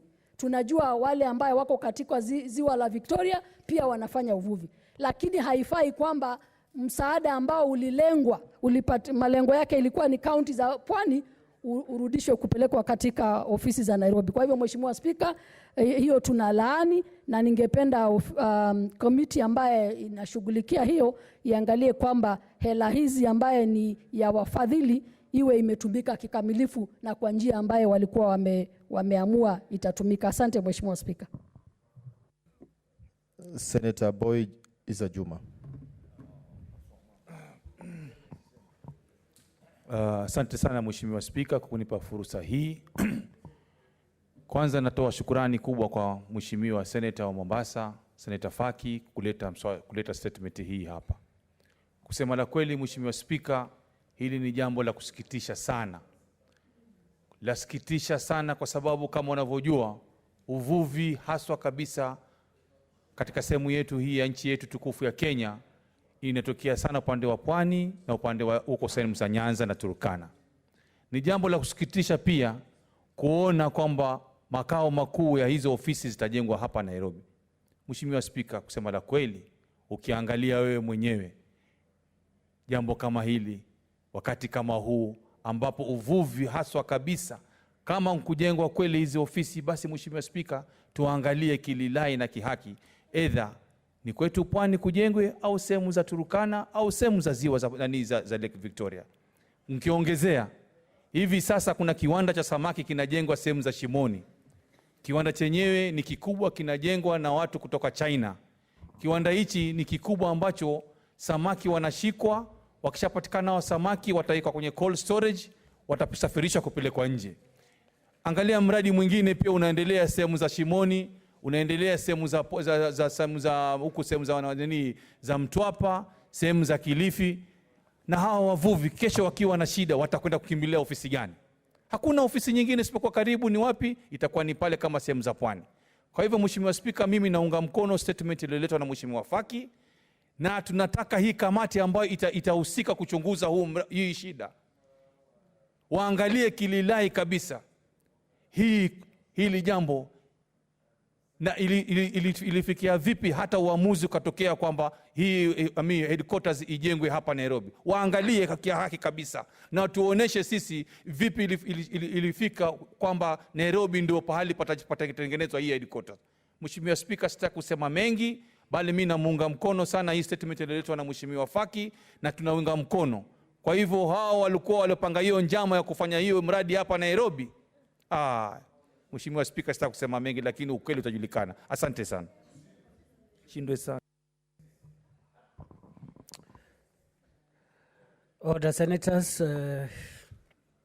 Order. I will allow two more. Senator Dr. Ali.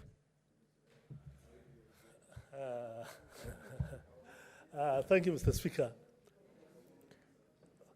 Watu wananiambia niongee Kiswahili, lakini Order, Senator Ali. Watu. Mr. Speaker, umeambiwa na watu.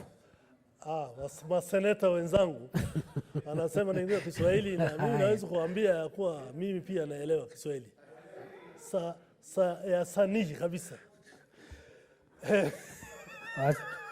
Proceed, Senator Dr. Ali. Mr. Speaker, Bwana Speaker, kwa mimi nataka kukubaliana na Senator Faki ya kuwa hii mjadala amelete ni ya maana kabisa, na taabu tuko naye ni ya kuwa hii nchi hii kitu wakitaka kufanya kitu yoyote kwanza wanafikiria Nairobi. Nairobi imekuwa jangwa ya ukuta. Kuna dunia ingine iko nafasi ya kutosha na wako na haki ya kuwa na makao makuu ya kila kitu. Kama kila kitu kifanywa Nairobi, wengine wataenda wapi? Ni maajabu. Kama mambo uvivu inataka kuletwa Nairobi, mambo ya wanyama wengine ya pori inataka kuletwa Nairobi. Kila kitu kifikiria ni Nairobi. Hiyo nafikiri haingii. Badala ya watu kusukumana hapo na pale, Hata sisi nafikiri kwa kwetu maji ya Tana River ikipeleka banda Wajia tutakuwa na ziwa kubwa sana. Mengine hata hii jangwa ya ukuta ipelekwe hata Wajia badala kuletwa Nairobi. Bwana Speaker, na mimi yangu ni kumsaidia na kusema ukweli ya mambo ikue, na watu wafanye komiti iangalie kwa makini hii maneno, aite waziri na wale wanahusika. Kama ni mambo ya kukula na mambo mengine hata huko Mombasa inaweza kuwa ifanywe Kilifi, ifanywe wapi. Na support hii statement. Asante. Thank you. Senator Maura.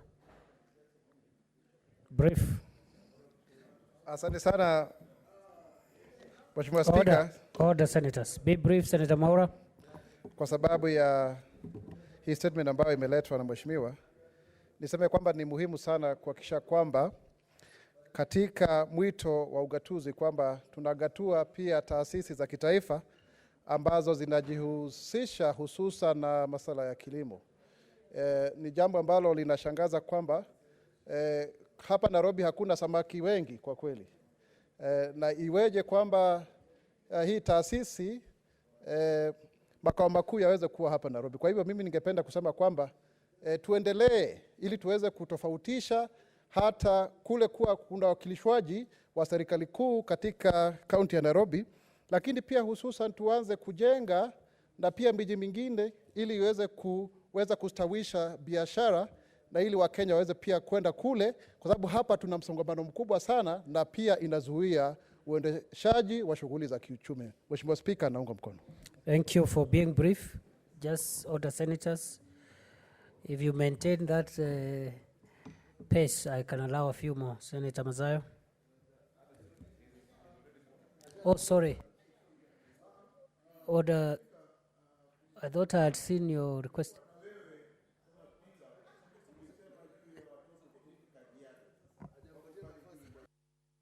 Give Senator Mazayo the microphone.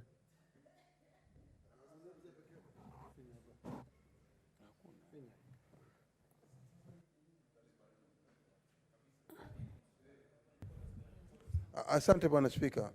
Bwana Spika, pole, lakini hapo awali kulikuwa na wewe ukitueleza ya kwamba kuna watoto kutoka Kajiado ambao mpaka hivi sasa wako pale juu. Mimi nitaka kukuunga mkono kwa kuwakaribisha na makaribisho ya dhati, na vile vile pia kuweza pia kuwapatia kongole walimu na watoto wasomi ambao wako katika vilasi vya chini, ili waje hapa ndani ya bunge la Senate, wanaoyasikia, wanaoyatafakari, wayaone ana kwa ana na wale ambao wanahusikana kama maseneta na wewe Bwana Spika, na jinsia vile tunafanya mambo yetu hapa, wao wakiwa ni viongozi wa siku za usoni. Nataka kuwapatia changamoto ya kwamba hakuna lisilowezekana katika ndoto zenu kupatikana. Kila kitu katika ndoto yako unaweza kukipata. Hata ikiwa wewe unataka siku moja uje kuwa senator, basi hiyo ndoto hiyo inawezekana. Fanya bidii. Mimi hapa nimeketi katika wale makaunti ya uchungaji, na ile skuli inatoka katika sehemu za uchungaji. Pande huu niko na dadangu Judy Pareno, pande huu niko na kakangu Olekina. What is it, Senator Sakaja? You can't interrupt me, bwana. Bwana Spika, nimeona kwamba imekuwa desturi ya kwamba tunapozungumza Kiswahili tunahimizana tuzungumze Kiswahili sanifu. Ndugu yangu ambaye siwezi mfunza Kiswahili hata kidogo, Seneta wa Kilifi, amesema ya kwamba wenzake Senator Ledama na Senator Pareno wanatoka kutoka kaunti za uchungaji, wafugaji, na amesema mara ya pili wachungaji. Je, na ukiangalia ile nakala ya bunge utaona amesema wachungaji. Wachungaji ambao nawajua Bwana Spika ni wale makasisi na wale ambao wanahubiri. Bwana Spika, ni wachungaji ama ni wafugaji? Bwana Spika, lakini hiyo si kusema ya kwamba kaunti hizo pia hazina wachungaji. Order. Senator Mazayo. Bwana Spika, asante sana. Kuna tofauti ya watumishi wa Mungu na wafugaji ama wachungaji. Kwa hiyo mimi nikizingatia mambo ya You have not answered Senator Sakaja's concern. Amesema kwamba tumetumia neno yes, wachungaji. Wachungaji hata ndani ya Biblia inasema mchungaji ni yule anayetafuta ule kondoo aliyepotea akamleta nyumbani. Sasa sijui kama mimi nikisema kwamba hawa ndugu zangu wanaishi katika masehemu ambayo wanafuga mifugo, kama ndugu yangu Dr. Ali anafuga ngamia, hawa wanafuga ng'ombe ambao wanatupatia maziwa na bidhaa zingine tofauti tofauti. Ndio nilikuwa na tafakari hapo nikikwambia Bwana Spika ya kwamba nimeketi katikati ya dada yangu na kakaangu hapa, masenators wawili wa nguvu kutoka maeneo ya Kajiado na maeneo ya Narok. Okay, conclude Senator Mazaya. Kwa hiyo nataka kuambia ya kwamba hawa hawakupata hii nafasi hii kwa urahisi. Walifanya bidii wakiwa watoto kama nyinyi katika sehemu zile za ufugaji. Kwa hiyo pia nyinyi mnaweza kuwa kama hao. Asante sana Bwana Spika. Order. Senator Sakaja. Wafugaji are keepers of livestock. Wachungaji are herds people. Kuchunga mifugo ni it's those who go out there to take care of animals. Hao ni wachungaji. Wafugaji are people whose livelihood is derived from keeping livestock. Order.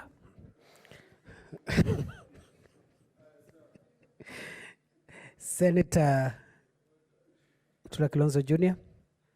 Normally you are brief, so I'm sure you'll do it in a minute. And I hope it's not about the students. It's about the motion, because we have already welcomed the students. Yeah. Asante Bwana Spika, mimi nitaka zungumze kwa kifupi kuhusu taarifa ambayo imewasilishwa na Senator ambaye tumemheshimu wakili Faki. Bwana Spika, kitu ambacho amesahau kukiweka katika statement yake, kungekuwa na taarifa inauliza kama Mbotela angeuliza, na je huu ni ungwana kweli? Yani makao ambayo atakuwa yakizingatia uvuvi yajengwe eneo la South B, mahali ambapo Senator wa Nairobi anamiliki. Mr. Speaker, jambo hili mimi sijasikia ama sijaona katika taarifa ambayo amewasilisha kama serikali kuu iliwaita Wakenya ama iliwaita wale ambao wametoka eneo la pwani ili upate mawaidha, lakini jambo hili lazima lizungumziwe. Bwana Speaker, si au atushangai kwa sababu jambo ambalo linafanya Wachina kuleta samaki Kenya ndio swala hili ambao naliona wavuvi ambao wametoka katika sehemu za Nyanza ama wale wametoka sehemu za Mombasa na pwani wametupiliwa mbali. Sehemu za Mombasa na pwani ni sehemu ambazo tunaziita wale watu ambao wameachwa nyuma kimaendeleo, na vitu ambavyo vinazungumziwa na wafadhili ni jambo ambalo linaweza kuleta ajira. Ndugu yangu na kaka yangu ambaye bwana Senator wa Bungoma anamuita distinguished nephew Sakaja amepitisha mswada ambao ungepatia vijana kazi, na vijana wengi Mombasa wangepata kazi. Maeneo headquarters hizi zingejengwa katika eneo la pwani. Kwa hivyo Bwana Speaker, jambo hili lazima liangaliwe kwa kimakini kwa sababu linaweza kuleta mapato, iongeze mapato ya serikali ya kaunti ya Mombasa na serikali kuu. Kwa hivyo jambo hili lifutiliwe mbali. Saa zingine ukisikiza maneno ambayo yanafanywa na serikali ya Jubilee utaanza kufikiria kuna mazingaombwe Kenya. Asante Bwana Speaker. Say what has not been said by other senators. Senator Zawadi. 1 minute. Asante Bwana Spika kwa kunipa nafasi hii nami nikaweze kuzungumza kuhusu mjadala ambao uko mbele yetu. Nataka nimshukuru Mheshimiwa Senator Order, Senator Mutula Kilonzo Jr. Are you laughing at yourself or at Jubilee? Proceed, Senator Zawadi. Asante. Nataka nikubaliane na wenzangu ambao wamezungumza mbeleni kwamba ule unaofanyika ama ule unaotaka kufanyika ni unyanyapaa wa hali ya juu sana. Kwa sababu sisi pia wakilifi ni watu wa Kenya kama watu wengine, watu wa pwani wote, si Kilifi, si Tana River, si Mombasa, si Kwale. Sote ni wa pwani na tunastahili vizuri pia vikija kama vimetulenga, wacha vitufikie. Sasa ikiwa ni kitu kizuri kimekuja kija Nairobi. Kwa hivyo mtu wa Kilifi akitaka msaada wa ofisi ya uvuvi, atoke Mombasa, atoke Kilifi, atoke Tana River mpaka Nairobi. Hiyo si itakuwa si ungwana. Tena vile vile kuna huu ugatuzi. Maana ugatuzi ni nini ikiwa watu watatoka tena kule mashinani waje Nairobi? Ugatuzi umekuja kule chini, wacha watu wa kule chini pia nao wafaidike. Watainuka kiuchumi. Manake kama ni nyumba za kupangisha, wale watakokoma ofisini wataenda kupangisha zile nyumba na biashara pia zitasongea. Kwa hivyo ninaungana na wenzangu kwamba si haki zile ofisi zije Nairobi, bali zibaki kule ambako kule ambao kumetengewa kuwe navyo. Manake bahari iko pwani. Na hakika hata wangepewa nafasi watu kama hao wangehamisha ile bahari, lakini basi tu Mwenyezi Mungu alipanga iwe kule. Wacha nao pia wafaidike. Wale matunda yao Mwenyezi Mungu aliwaumba akaweka kule, wacha wale manufaa ya wao pia nao. Asante. Thank you. Senator Olekina. Mheshimiwa Spika, shukrani kwa kunipa nafasi hii ili pia mimi niweze kuchangia katika taarifa hii ya mipango ya serikali kuu kujenga kwa niaba ya kaunti 5 ambazo sisi wote tunajua kwamba kaunti hizi ndizo kaunti za uvuvi. Na ukijaribu kutazama Mheshimiwa Spika, hii ni jambo ambalo imegatuliwa. Na katika serikali za ugatuzi ni lazima pia sisi kama seneti ya Kenya tujaribu kuhakikisha kwamba zile vitu ambazo zimegatuliwa basi watu wale ambaye wako katika kaunti pia hao wanafaidika. Mheshimiwa Spika, jambo hili ni madharau na upotevu wa nidhamu na heshima kwa watu wa pwani. Sisi kama seneti na mimi kama seneta wa Narok County napinga hiyo kabisa, kwa sababu hii wakianza kuleta kila kitu Nairobi, kesho watasema lazima wajenge jumbo kuu ya nyama yote na ngano yote ile ambayo inatoka Narok. Tukikubali hii, tutakuwa tunafungua njia ya kaunti zetu zote zinyanyazwa na kufanywa ziwe maskini. Mheshimiwa Spika, jambo hili ni dhuluma. You are making observations. We are not debating. It's a statement. Mheshimiwa Spika, hii ni kama kutoa nyama just make observations kwa mdomo kuweka chini. So kama sisi kama wanaseneta ambaye tumekuja katika nyumba hili ili tuweze kuwe kitu kimoja, tunaupinga. Na ningependa kwanza Mheshimiwa Spika kuomba hata waziri wa uvuvi anatakiwa kuwa kule pwani, kwa sababu jimbo lile la pwani ndio linatuweza kutulisha sisi wote Kenya hii kwa issue ya samaki. Mheshimiwa Spika, nashukuru, asante. kwa issue ya samaki. Order, Senator Senator Olekina. But good effort though. Good effort. 1 minute, Senator Naomi Shionga. Thank you. Order. What is it, Senator Sakaja? Thank you, Mr. Speaker. Order, Senator Shionga.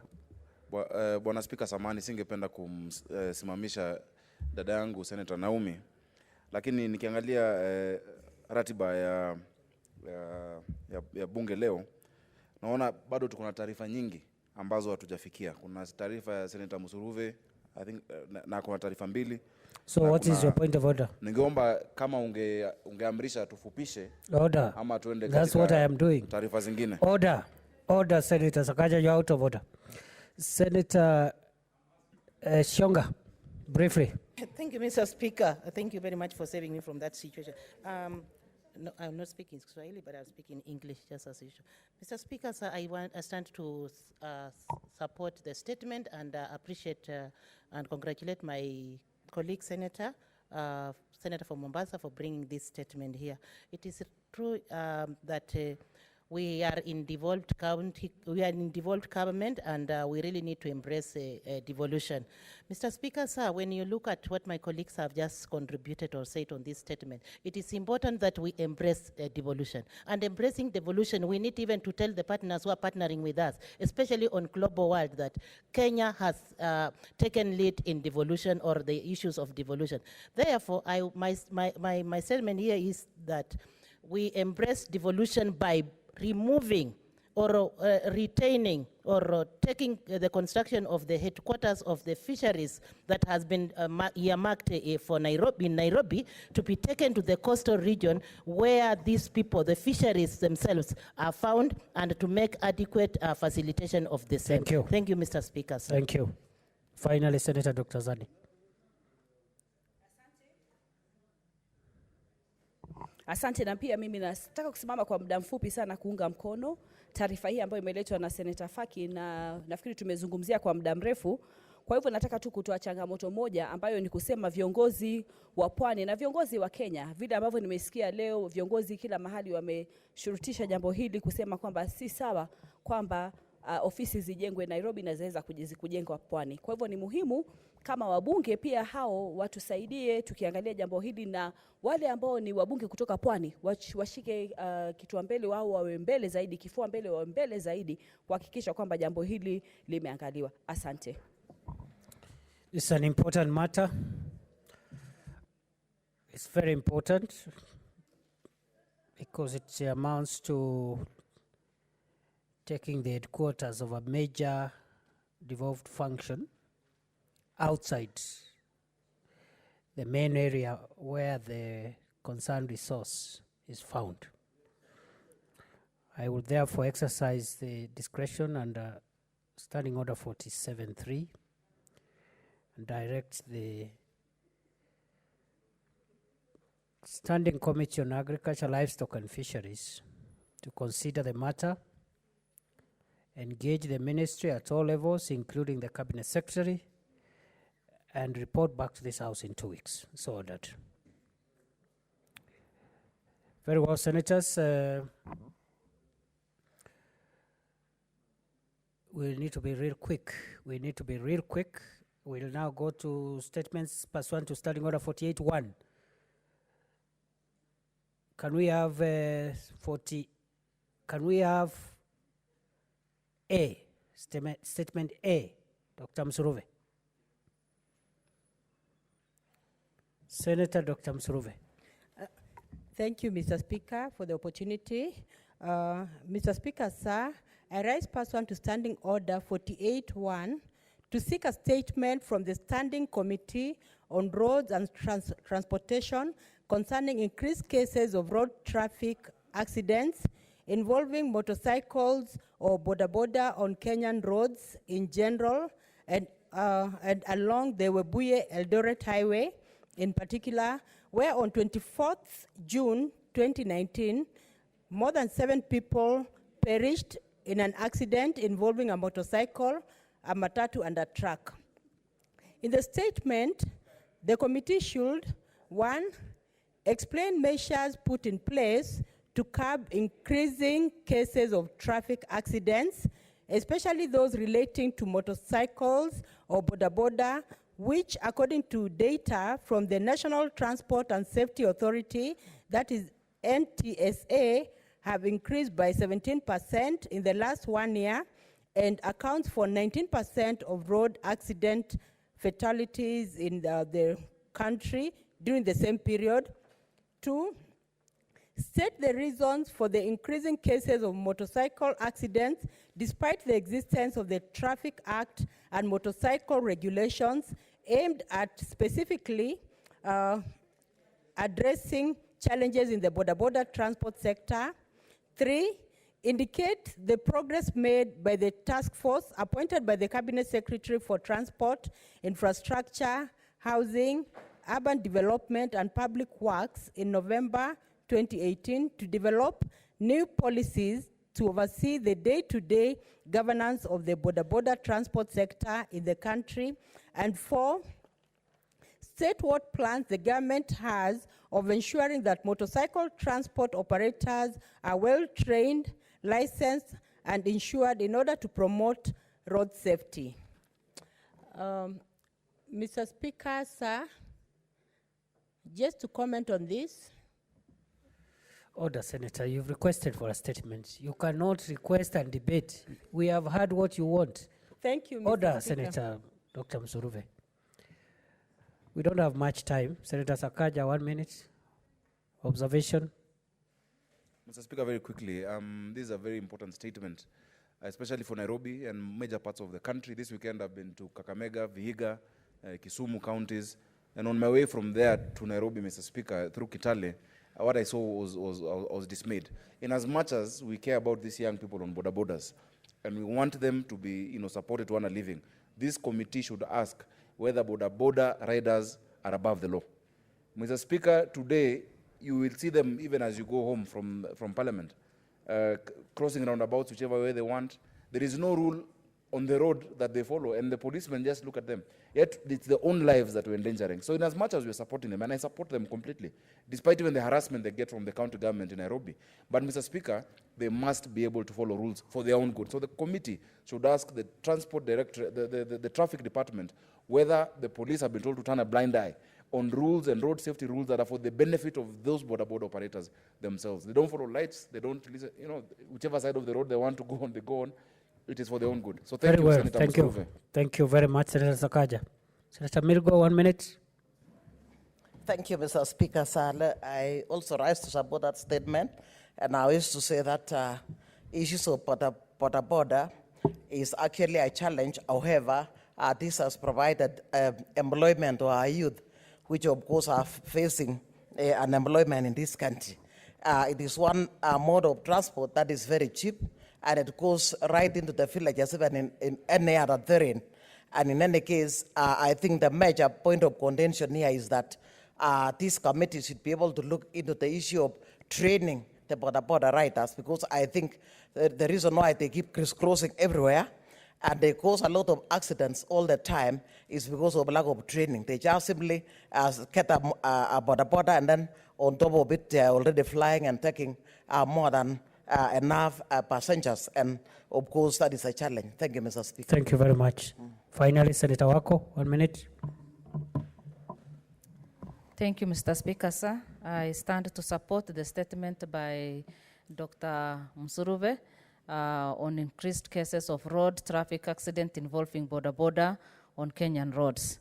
Mr. Speaker, we all know what is happening, not only in the city, but even in our villages. We are challenged by this.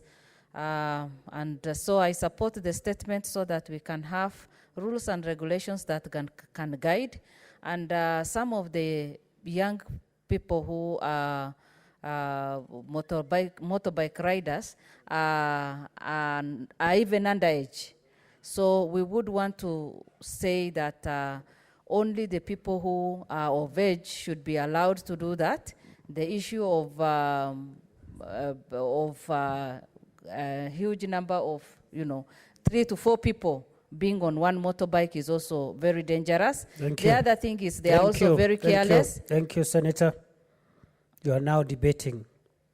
Thank you. We've heard your additional observations. Order, Senators. I direct as follows. The concerned committee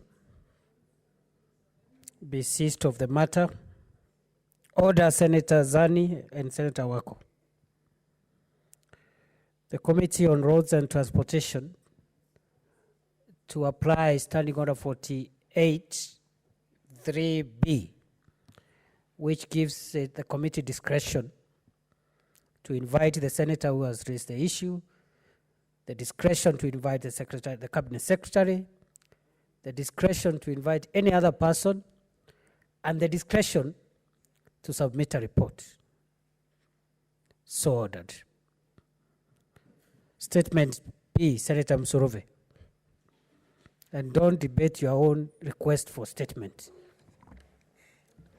Thank you, Mr. Speaker, for this opportunity to request for a statement. Mr. Speaker, sir, I rise pursuant to Standing Order 48.1 to seek a statement from the Standing Committee on Labor and Social Welfare concerning the recognition of persons with disabilities in the country. In the statement, the committee should, 1, provide statistics on PWDs on whom national honors have been conferred in the last 10 years, indicating their respective areas of contribution. 2, explain measures put in place to ensure that appropriate recognition is accorded to PWDs who have rendered distinguished services to the nation, made notable national achievements in various fields, and brought honor to our country. And 3, state measures put in place to ensure that there is reserved quota for PWDs whenever national honors are being conferred. Thank you, Mr. Speaker. Order, Senators, I direct in the same manner. The Committee on Labor and Social Welfare, Senator Sakaja, kindly look at Standing Order 48.3b and apply it, exercising your discretions accordingly. Very well. Senator Sakaja. Sorry, I thought you, not on this one. I know you will come at some point, not now. Very well. C, Senator Dr. Milgo.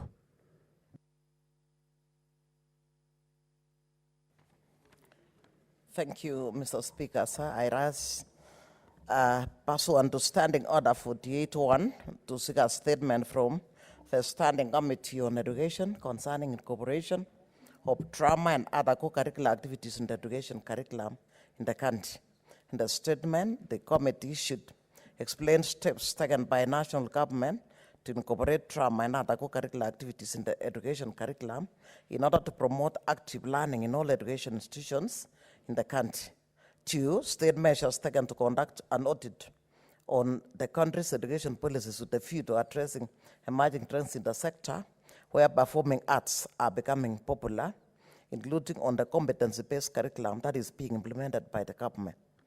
3, explain measures taken by the Ministry of Education, Science and Technology to also review all subjects offered in the country's education curriculum with a view to incorporating all the subjects that produce all-round individuals who will easily fit in the dynamic job market. And 4, state measures put in place to provide adequate education infrastructure and learning materials in all schools across the country so as to ensure no student is disadvantaged in terms of knowledge acquisition and also in national examinations. Thank you, Mr. Speaker. Senator Msuruve, 2 minutes.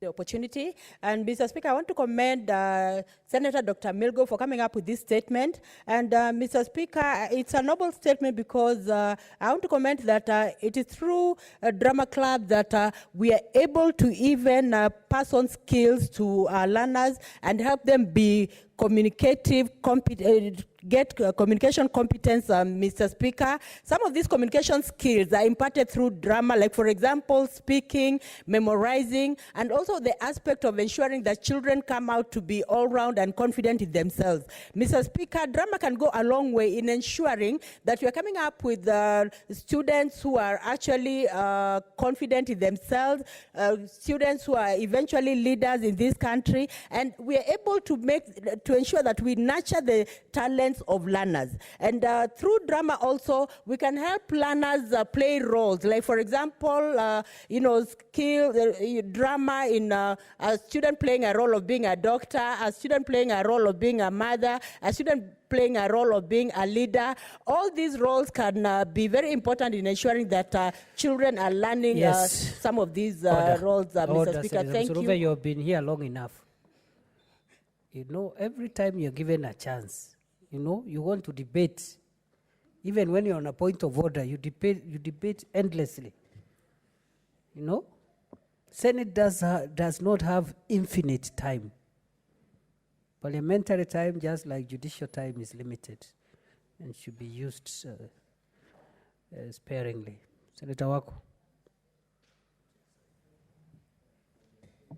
Senator Wako. Thank you, Mr. Speaker. I stand to support this very important statement by Dr. Milgo of incorporation of drama and other curricular activities in the education curriculum. I support this because through this, our students will be guided and molded well, simply because these days our young people, and especially when they reach teenage age, they get lost into many things. And if this is done, then they'll be able to grow up and be guided, and they can improve their skills in speaking and also build their confidence. And therefore, I support the statement. Thank you. Thank you. That's how it should go. Thank you very much. The final statement is a statement from Chairperson, Committee on Labor and Social Welfare, Senator Sakaja. Thank you. Mr. Speaker, sir, pursuant to Standing Orders 51(1)A, I rise to make a statement as Chair of the Committee on Labor regarding the status report on the payment of Inua Jamii cash transfer beneficiaries for March, April, and May, June 2019, as reported by the Ministry of Labor in the letter dated 25th June 2019. Mr. Speaker, there have been a lot of statements and concerns raised by members on this issue, and so we sought a status report.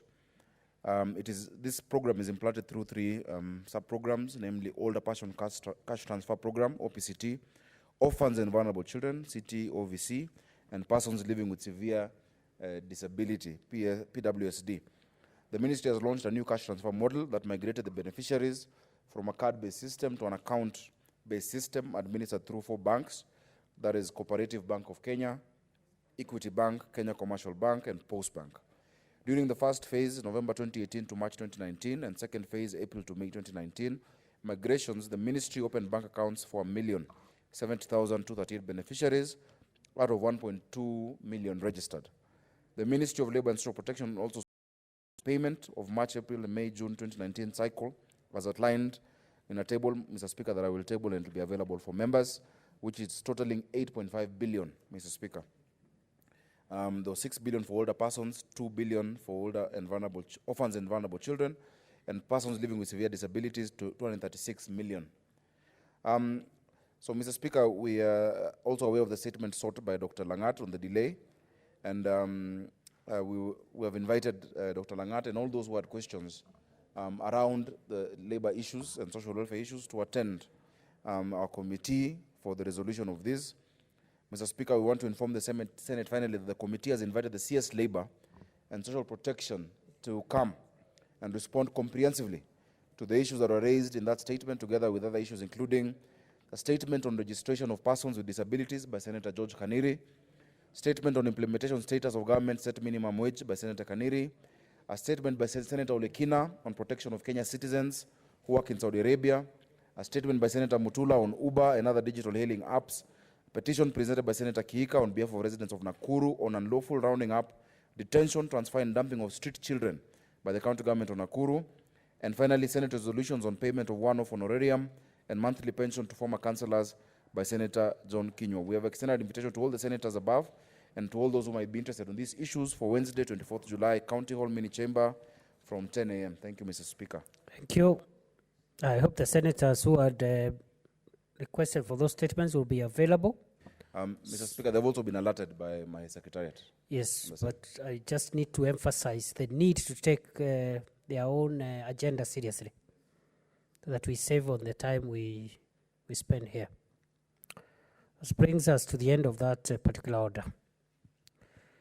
Other senators, I will direct that order number 15 and order number 17 be deferred. Order number 15 and order number 17.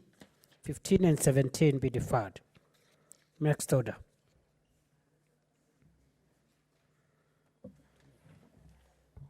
Order number 10, the National Museum and Heritage Amendment Bill, Senate Bills number 7 of 2019, second reading.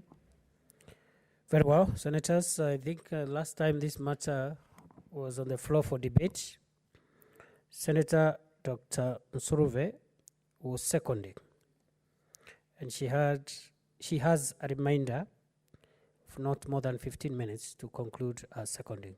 Senator Dr. Msurove. Thank you, Mr. Speaker, for giving me an opportunity to second this motion.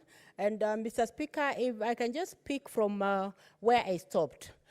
I was actually saying that the issue of having national museums is very important for many reasons. And Mr. Speaker, when we are talking of our culture is slowly getting, extinct. For the main reason, we find even our youths not embracing our culture. Some of them have even forgotten the kind of things that we valued as, as Africans. And a museum would be a very good way of ensuring that the youths are able to relate even with our past. The youths are able to get pride in our culture. Because, Mr. Speaker, you'll find that most of the time the youths are so glued to Western music, different music, and even in terms of the way they appear. Slowly by slowly, they are forgetting the kind of music that we really used to value, as Africans and in different cultures. Order. Senator for Kirinyaga and Senator for Muranga. We know there was an activity recently that put your counties together. Nevertheless, this is not the place to cement your social issues. Order. The social issues. Order. Proceed, Senator Msurove. Thank you, Mr. Speaker. So, Mr. Speaker, what I'm saying is that we really need to value our tradition. And one of the ways of valuing our traditions and ensuring that we pass on our traditions to our children and our children's children is, a way of having a museum where we'll also, the museum will also show some of the traditional clothes that were worn. If you go back to our culture, you'll find that some of our traditional clothes are not really valued by the youths. The manner in which they appear, sometimes you'll meet a boy on the street, and Mr. Speaker, sometimes you may not be sure whether it's a boy or a girl. You'll find the boy has pierced his ears, has even made braids and all that, and you'll also find a girl appearing very differently. But Mr. Speaker, in our traditions, there is a way in which, in the African tradition, we appeared, and museums would be a good way of reminding our youths, of ensuring that we are also passing on our values, our traditional values to our children and our children's children, because our traditional values are rich. And that is why sometimes you see, Mr. Speaker, people will come from the West and they'll even just go among the Maasais. They want to see how the Maasais look, the traditional look and all that. And sometimes they'll even pay dearly just to see that traditional African manner of appearance. So, Mr. Speaker, I really support this issue of museums. And Mr. Speaker, even as you're speaking, some of our traditional trees, some of our traditional plants were even medicinal. Like, for example, a plant like neem.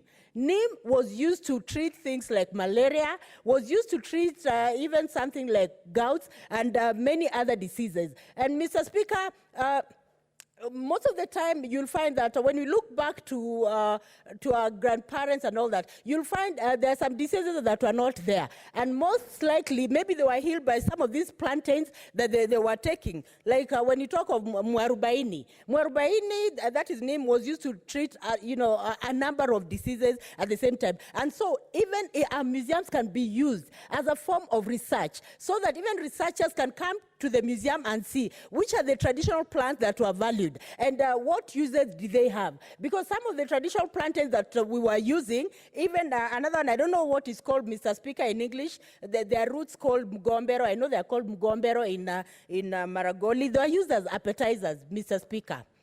And you'll find that I see them being sold on the streets, sometimes on a jam. These are some of the things that we need to reconnect with, because they add value to even research. And Mr. Speaker, I want to say that I'm supporting this motion because even the creation of museums themselves will be a way of creating employment for our youth, a way of creating employment, even at various levels in the county level. One of the main, the core agenda for us as Kenya is to ensure that we are creating employment. So if we have museums creating employment for our youth, if we have museums creating and even being used as research bodies, it is a plus for whatever, for each and every county. So I want to say, Mr. Speaker, that I support this bill by Senator Milgo.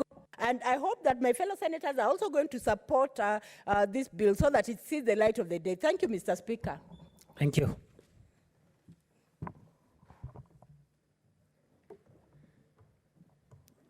Order, senators. I now propose the question, which is the National Museum and Heritage Amendment Bill, Senate Bill number 7 of 2019. Be now read a second time. Senator Kasanga.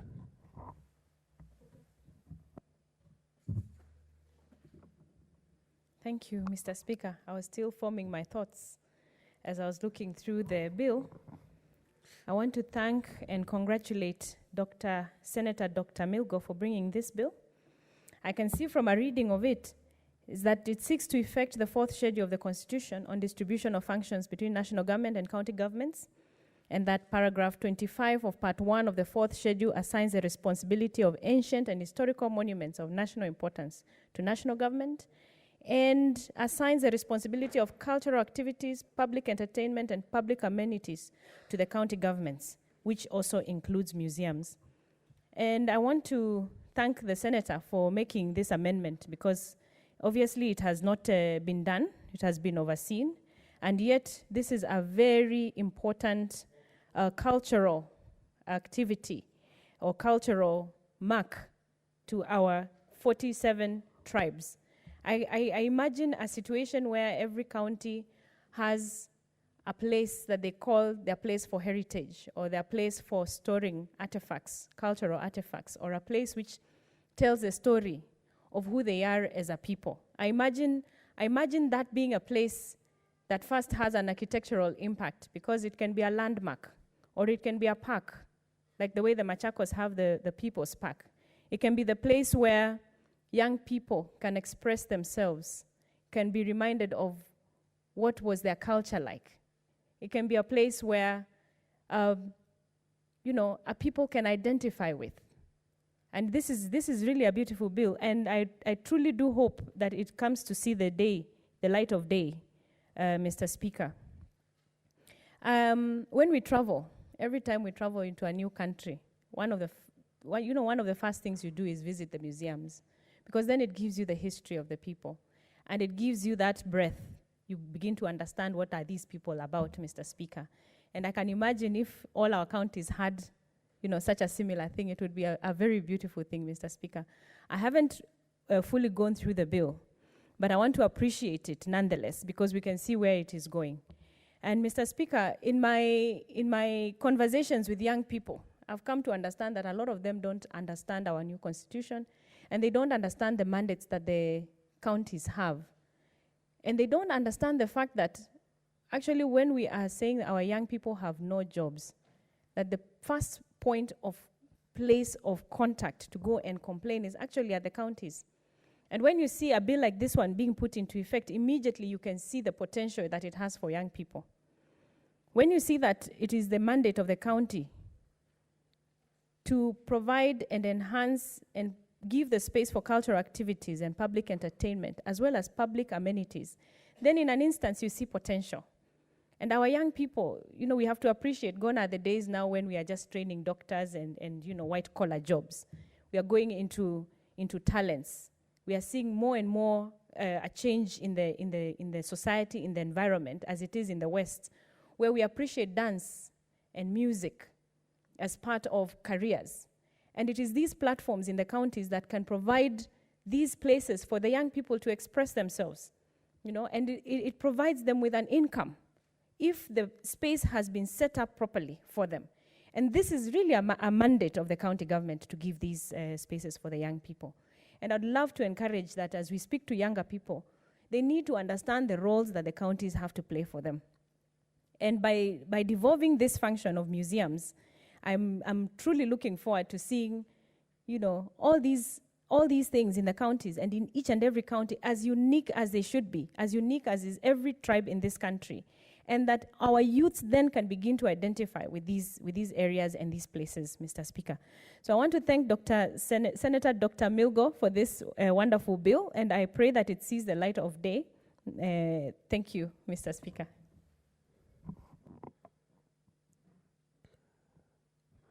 You have really tried, Senator Kasanga, despite your admission that you are not ready. Senator Wako. Thank you, Mr. Speaker, sir, for allowing me to add my voice to this very important bill, Senate Bill number 7 of 2019 by Senator Dr. Milgo. Mr. Speaker, I say that this is a very important bill because it touches on our culture and anything to do with our national museums and our culture is something that we should give a lot of attention.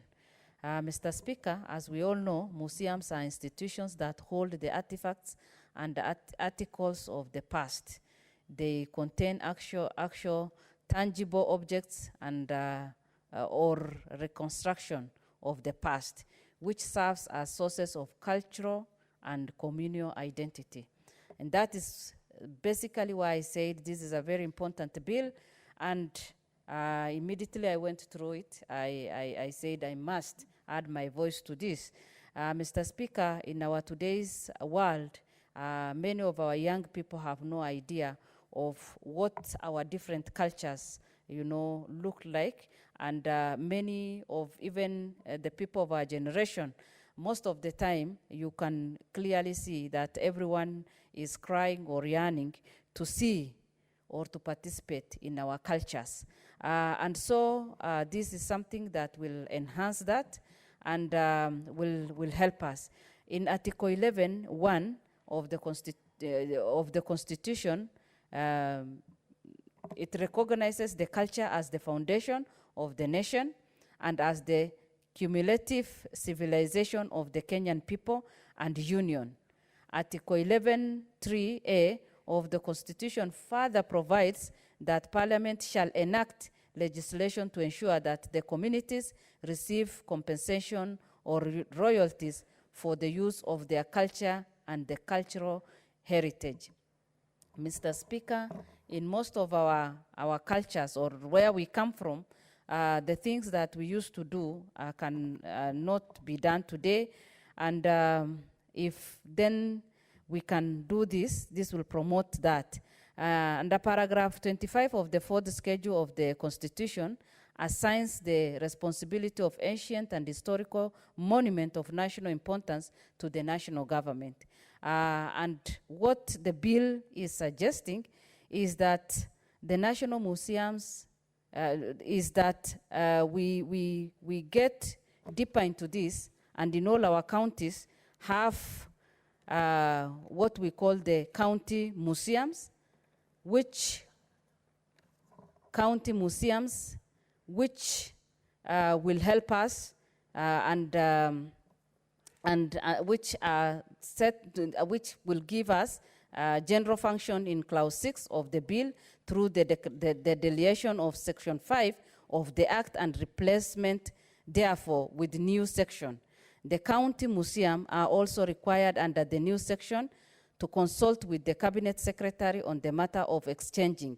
This is very important, and as I said, once we do this at the county levels, then all our cultures will have its place, and our young people and generations will have something that will remind them of the past, and our cultures, as we know, will not die, because we all know that different cultures are not static but dynamic. So with those few remarks, Mr. Speaker, I support the bill, and it is my prayer that one day we will see the implementation of this. Thank you. Thank you. I see no other request. I now call upon Senator Mirko to reply.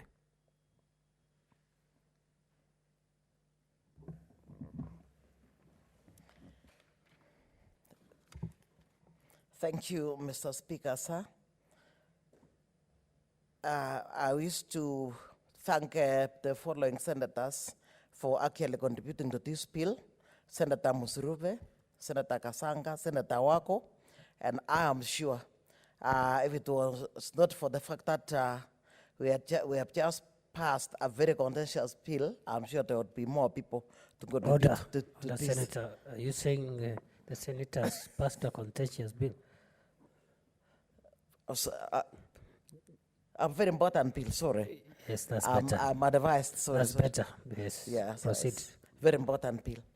Otherwise, I want to say that issues of museums are very important, Mr. Speaker, because of the fact that apart from preserving culture, the most important thing is that there are areas, or rather, museum places are centers for research, and apart from being centers for research, they form basis for employment. I think the major challenge in our country of late is unemployment. And through these museums, we can also create employment so that we even avoid issues of bringing many of our youths, in this case, to the big cities in search of jobs, because museums can be places where the youths can get employment. Apart from that, there are even many other businesses that can be created. Museums, apart from that, Mr. Speaker, plays a very important role in enhancing issues of cohesion.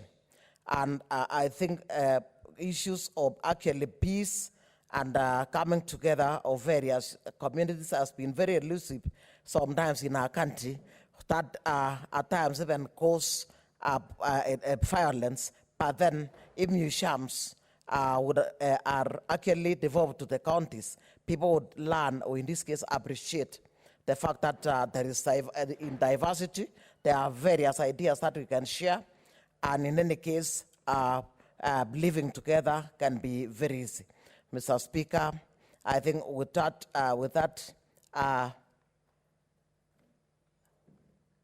I move. You beg to move. Yeah, I beg to move. Yes. Thank you. With that, Mr. Speaker, You I have beg now to move. replied. Order, order, order, Senator. Take your seat. Order. Oh, sorry.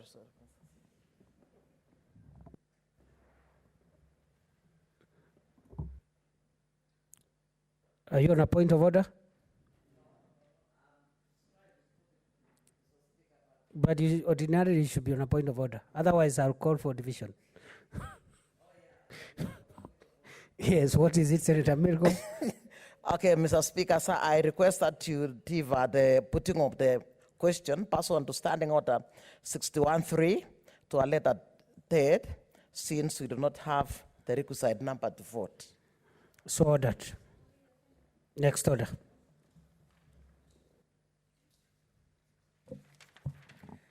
Order number 11, the County Hall of Fame Bill, Senate Bills number 39 of 2018, second reading.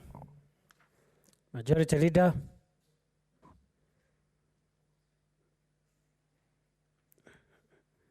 Deferred.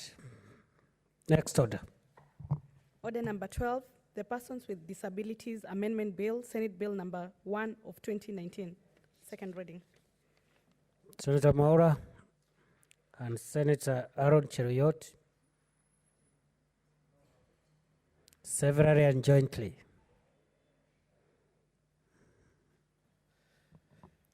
Mr. Speaker, Are you ready? I'm not ready. Because Why? I was ready for the motion. Order, Senator. Yeah. You cannot be ready selectively. No, unless you have a valid reason why you cannot prosecute order number 12. I have a valid reason, because also my co-sponsor of the bill is not in the House. Why? Because he's engaging on other businesses that are... Order, not in the Senator. House. Are you trying to suggest that this business is not important?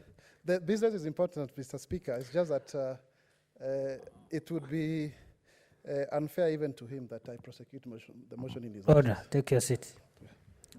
Order, Senators. Sponsors of and I use that term in the parliamentary sense, sponsors of business in the House must take their work seriously. Because you like pushing the SPC and the Senate to make sure that your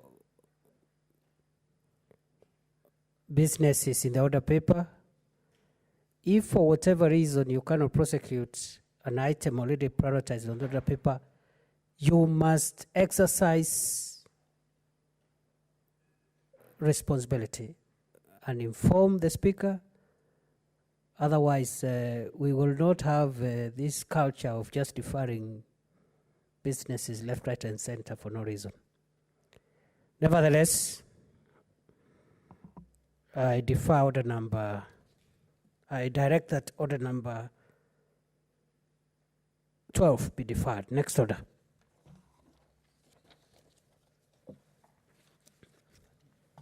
Order number 13, the Constitution of Kenya Amendment Bill, Senate Bills number 2 of 2019, second reading. Majority Leader.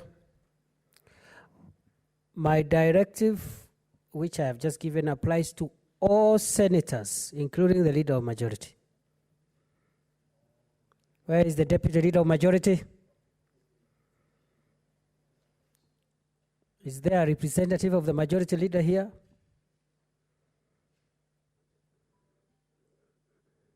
So I direct that the Majority Leader be informed that we will not have his business appearing in the order paper and he just leaves this House, or any other senator for that matter, and he leaves the House without notice. For now, I'll have that matter deferred. I direct that the matter be deferred. Next order. Order number 14, the Cancer Prevention and Control Amendment Bill, Senate Bills number 9 of 2019, second reading.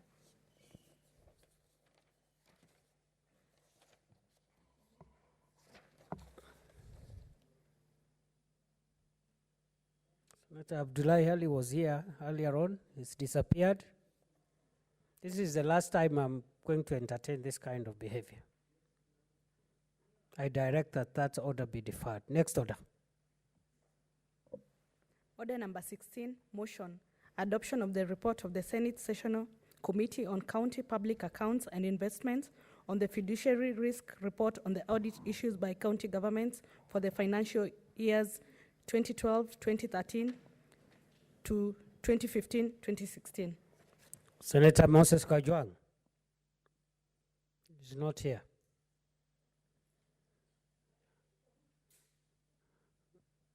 Wherever he is, he must be warned that we will not entertain this in future. We will visit some consequences on absentee sponsors of business who put pressure for business to be included in the order paper and disappear without notice. I direct that that particular item on the order paper be deferred. Next order. Order number 18, motion, renaming of Murang'a University of Technology to Kenneth Matiba University of Technology. Senator Dr. Mwaura.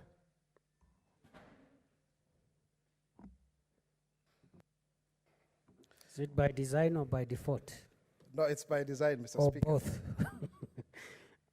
Proceed, Senator Dr. Mwaura. Thank you, Mr. Speaker. Mr. Speaker, I beg to move the motion that aware that Murang'a University of Technology, MUT, is a chartered university established under Section 13 of the Universities Act 2012 and in position itself to develop a distinctive profile as a progressive and international technical university, growing its enrollment strategically. Further aware that the university is hosted in Murang'a County, the home county of the late politician Kenneth Stanley Jindo Matiba, who died a patriotic and political hero with numerous achievements spanning 4 decades. Noting that the late Matiba was a prolific industrialist in the hospitality and education sector and an accomplished public servant, having served as the first indigenous African Permanent Secretary for Education in 1963, Permanent Secretary for Commerce, Chairperson of the Kenya Football Federation 1974-78, a member of parliament for Kiharu constituency, cabinet minister for health, culture and social services, transport and communications. Further noting that the late Matiba was part of the opposition alliance that led to the liberation struggle for the restoration of multi-party democracy through the Forum for the Restoration of Democracy Ford, later founding Ford Asili, under which he ran for the presidency in 1992 general elections, cognizant that under the Heroes Act 2014, the state is obligated to confer recognition to the late statesman for his cardinal contribution to the political and economic growth of the country. Further cognizant that other patriotic Kenyans like Jomo Kenyatta, Daniel Arap Moi, Masinde Muliro, Dedan Kimathi, and Jaramogi Oginga Odinga have been accorded such recognition. Now, therefore, the Senate urges the national government, in remembrance of Matiba's contribution to our nation, to rename Murang'a University of Technology as Kenneth Matiba University of Technology.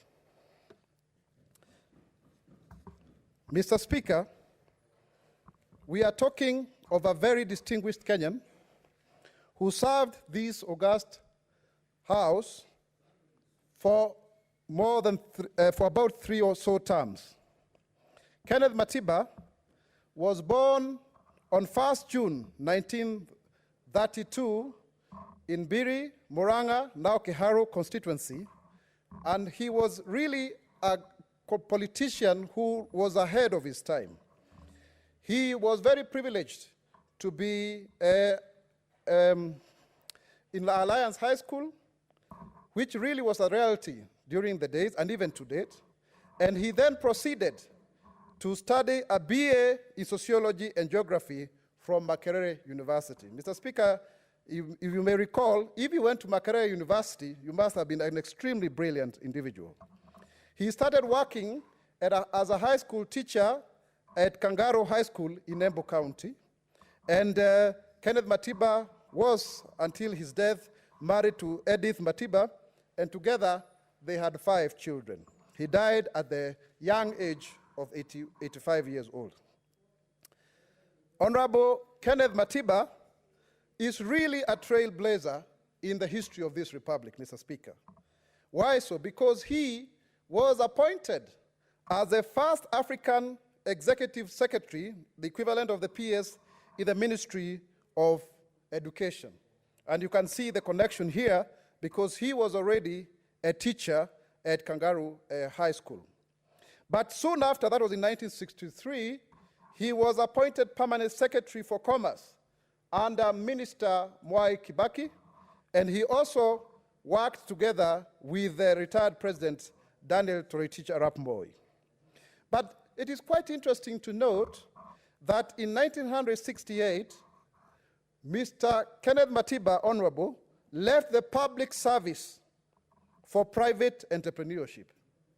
Now, this is really, really a great step because most of the people would actually prefer to be living off the privileges of public service rather than go it alone in private practice. And we can see from there, he came back to public life in 1979 when he was able to floor the legendary Dr. Julius Gikonyo Kiano from the Mbiri constituency. This is an individual or someone who was in the first LegCo, he was elected in the LegCo in 1955. So he was able to serve the Mbiri constituency from 1979 to 1988, where, interestingly, he resigned as cabinet minister because he disagreed with the KANU regime. But even then, he had already served in 3 ministerial portfolios, that is transport and communication, health, culture, and social services. We all know for sure that in 1992, he ran for the general elections and came a close second to His Excellency Daniel Toroitich Arap Moi. He was the official leader of the opposition from 1992 to 1997, and of course, in this same period, he was an MP for Kiharu for the same year, 1992-1997. And I'm very happy that a former member of Kiharu constituency, Senator Irongo Kangata, is here also, who is also going to be the seconder of this motion. Mr. Speaker, we need to look at Matiba from various facets. And one of the key issues, as you saw in 1968, is that he was able to move from public service into private entrepreneurship. He was an astute businessman who was able to invest heavily as the first Kenyan in hotel industries. He also was able to start the Hillcrest group of schools, the Alliance group of hotels, and some of them that are known very well is Narumoru River Lodge, and Jardini, and African Safaris. And also he was doing flower farming. He had Orchid Kenya. He's a founder. And by the age of 35, Kenneth Matiba had employed over 300 people in his flower farm. One of the things that is quite interesting about this gentleman is that while not serving as an MP, he was able to mobilize the people of Mbiri constituency in now Kiharu to buy a 12,000-acre farm in Laikipia called Wango Investment. 12,000 acres, where they grow wheat, barley, and other crops, and the farm is still going strong. This is somebody who looked at how to empower his own people. And also later on, he also invested as a majority shareholder for Carbaseed, which has been selling in carbon dioxide. Interestingly, he was not a selfish man as well, because while he was serving as the PS for Commerce, he is the one who introduced Daniel Arap Moi to business by helping him start a Rift Valley beer distribution company, one of the first companies that Daniel Moi owned. And he rose to become the managing director of Kenya Breweries Limited, where he ran a very successful football club in the league that time. Honorable Kenneth Matiba rose to become the first African executive chairman of East African Breweries Limited. And interestingly also, this Kenneth Matiba, together with John Michuki and one other person, they bought a plane from the UK to start a plane business, but they were denied the license. It is indeed a phenomenon to see the contribution of this gentleman. When it comes to education, Mr. Speaker, Kenneth Matiba is the one who negotiated with the UK government when Russians wanted to take over the Templar barracks in Kahawa, and he negotiated with the UK government for Templar barracks to be converted from an army barrack to Kenyatta Teachers College, which is currently Kenyatta University. A very great achievement for the advancement of education in Kenya. He also was able to work the contract that created the Kenya Science Teachers College, which is currently a constituent college of the University of Nairobi. Indeed, Kenneth Matiba was also part of the people who championed for the establishment of Murang'a Technical College, currently Murang'a University of Technology, to be a technical college. So you can see he was really a man who loved education. He's a man who went out of his way to ensure that the people were benefiting from his leadership, and he led by example. Indeed, my own primary school, Thika School for the Blind, by the way, the administration block is actually sponsored by one Kenneth Stanley Jindo Matiba. Honorable Matiba was also a great sports person. When he was defeated in the football elections, he broke ranks and established the Kenya Football Federation in 1974. And it is during his leadership that Harambee Stars was able to win the Sekafa Senior Challenge Cup for the first time in the history of our football in the country. And how did he sustain KFF? He financed it personally, and through occasional matches between Gor Mahia and AFC, and by also booking all the stadia in the country to lock out competition. He was a very smart gentleman. And which led to Jomo Kenyatta one day asking, why can't you have these matches every other weekend? When he was the Minister for Culture, he started what was then known as Youth Olympic Centers. With the help of the German government, he brought in a German coach, and many footballers were able to be trained, such as Bobo Gola, Sami Taabu, Muhammad Abbas, Owino Kempes, and others. And he was so influential to the point that when he quit football in 1979 to concentrate on politics, this forced some of the then famous footballers, such as Alan Tigo, to quit football in solidarity. And it's also true to note that Kenneth Matiba was once actually a captain of the Bunge Football Club. So even in Parliament, he used to play for the team, although sometimes they lost, but at least he was doing this. Honorable Kenneth Matiba was also a mountaineer. He was the first Kenyan to lead 5 others to climb Mount Everest, and they were able to reach the island peak at 20,500 feet above sea level. He also climbed the Himalayas. And if you look at him, he has a book, his autobiography, where the title is Aiming High. So he always aimed high. Interestingly, Kenneth Matiba also participated in the advancement of gender equality. As a Minister for Culture and Social Services, he was the one who helped the hosting of the Nairobi Women's Conference of 1985. This is a very famous conference that was a precursor to the Beijing Women's Conference of 1995. It is worthy to note that one of the key participants of the 1985 Nairobi Women's Conference was none other than Ellen Johnson Sirleaf, who later on became the first African female president, the former president of Liberia. Contribution to multi-party democracy and political pluralism. Here is a man we see who had it all, who had the wealth, he had money, he had the right connections, he had a very, very remarkable, impeccable CV. But due to the massive rigging of the 1988 Mlolongo elections, aimed at suppressing the independence of Parliament, Kenneth Matiba was the first person to resign as Minister for Kanu. That was a really bold move. And remember, he was a personal friend to the president himself.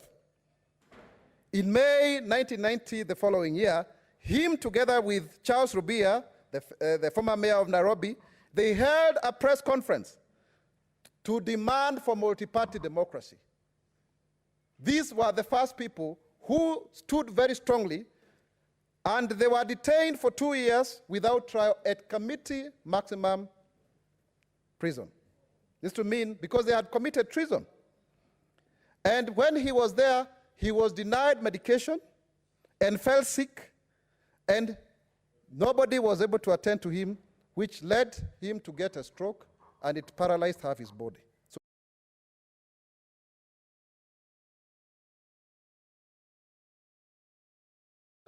Section 2A of the Constitution was repealed to return Kenya into a multi-party democracy.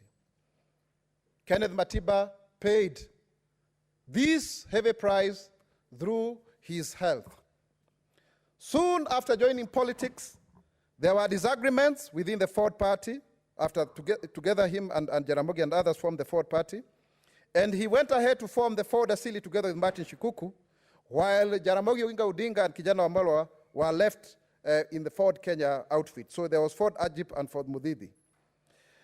Ford Asili went ahead to become number 2 in the presidential elections, winning 31 parliamentary seats. I think that time Parliament had about 188 seats, but Professor Ongeri may correct me because he may have more information. And what is interesting is that Kenneth Matiba used over 350 million shillings of his personal fortune and put it into politics. And his main concern was that even if he did so well, his family and many other families in Kenya could not continue to live in a one-party dictatorship because their future was not secured. They started the Sabasaba riots, and this is what created the multi-party democracy we are speaking about that we may take for granted. He started a newspaper that we all read today, The People. That time it was weekly, which had a very strong message of fair, frank, and fearless, and which contributed immensely to the democratization of this country, free speech, and human rights. And it's also through this, as many of the journalists also got an opportunity to be trained, and some of them, like even David McCarley, still are able to do that. And I was also very privileged in 2014 to be a columnist for about 2 years with the People Daily. He was a believer in democracy. His mantra was, let the people decide, forward ever, backward never, and he believed in haki na ukweli, truth and justice. Kenneth Matiba, eventually because of engaging in politics, his business empire was destroyed. All of the wealth that he had been able to accumulate went to waste, and indeed, he never died a rich man. In fact, the state had to compensate him, and there is a case that is still pending of about 504 million that is supposed to be paid. A man who left his comfort for the sake of this country. When I look at him, I see an inspiration for our generation. And 30 years on, it is very easy to forget this man. And that is why I stand here to urge this august house that we resolve, just like other great leaders, that we know our history. And I will say history is not destiny. If we don't know where we are coming from, we will not know where we are going. We have a culture of eulogizing people when they die and attending funerals in thousands and giving very great speeches, but we soon forget them. I would want to ask this House, and by extension His Excellency President Uhuru Kenyatta and the Heroes Committee, to honor Kenneth Stanley Jindo Matiba by renaming Murang'a University of Science and Technology as Kenneth Matiba University of Technology. Mr. Speaker, I beg to move and ask my dear brother, Honorable Senator Irungu Kang'ata, to second.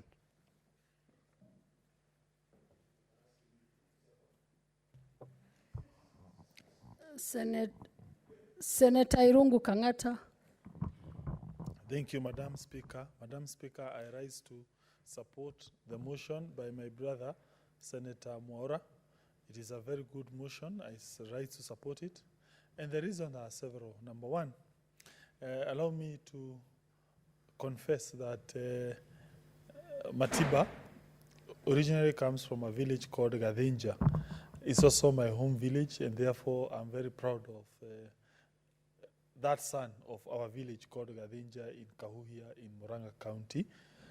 Secondly, I also want to say that Matiba was the inspiration behind my decision to join politics.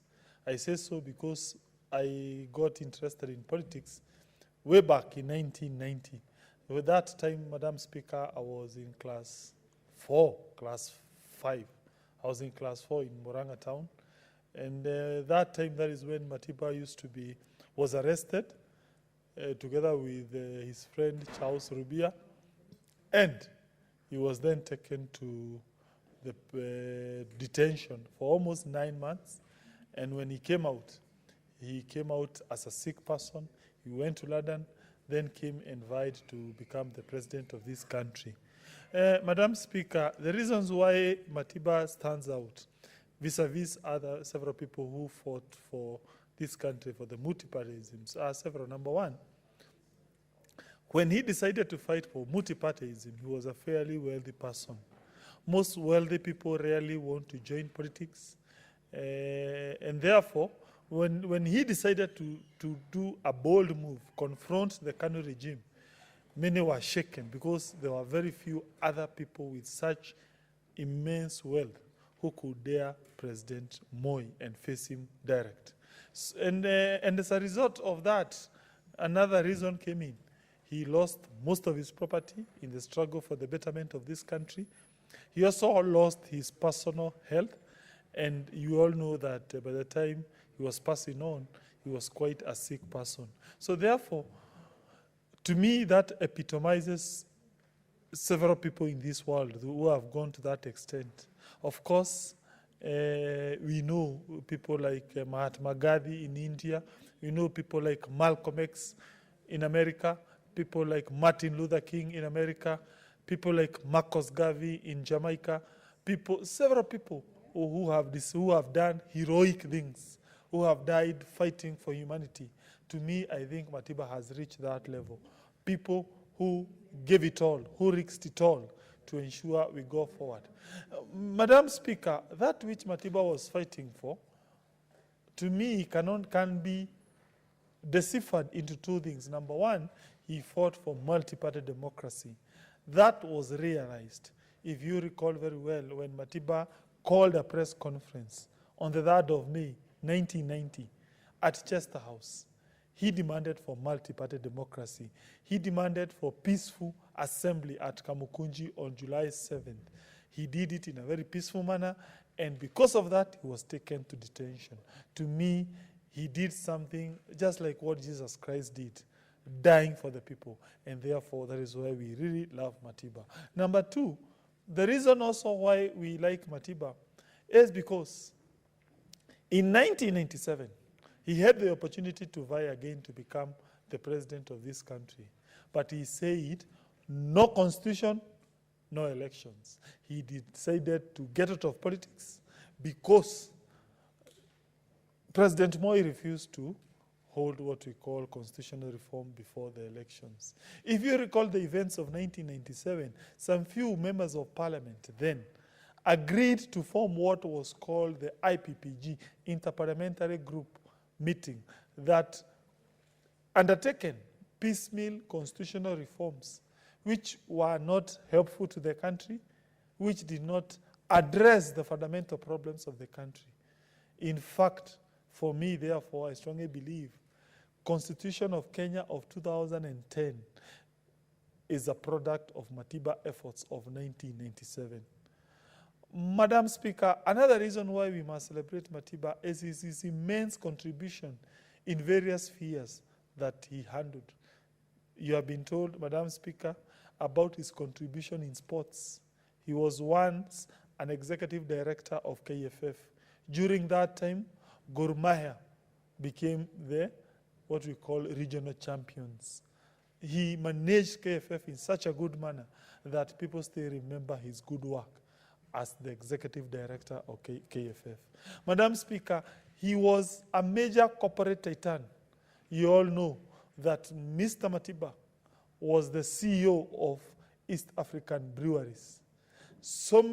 That time, East African Breweries, it was called KBL, Kenya Breweries Limited, was the most profitable private company in this country.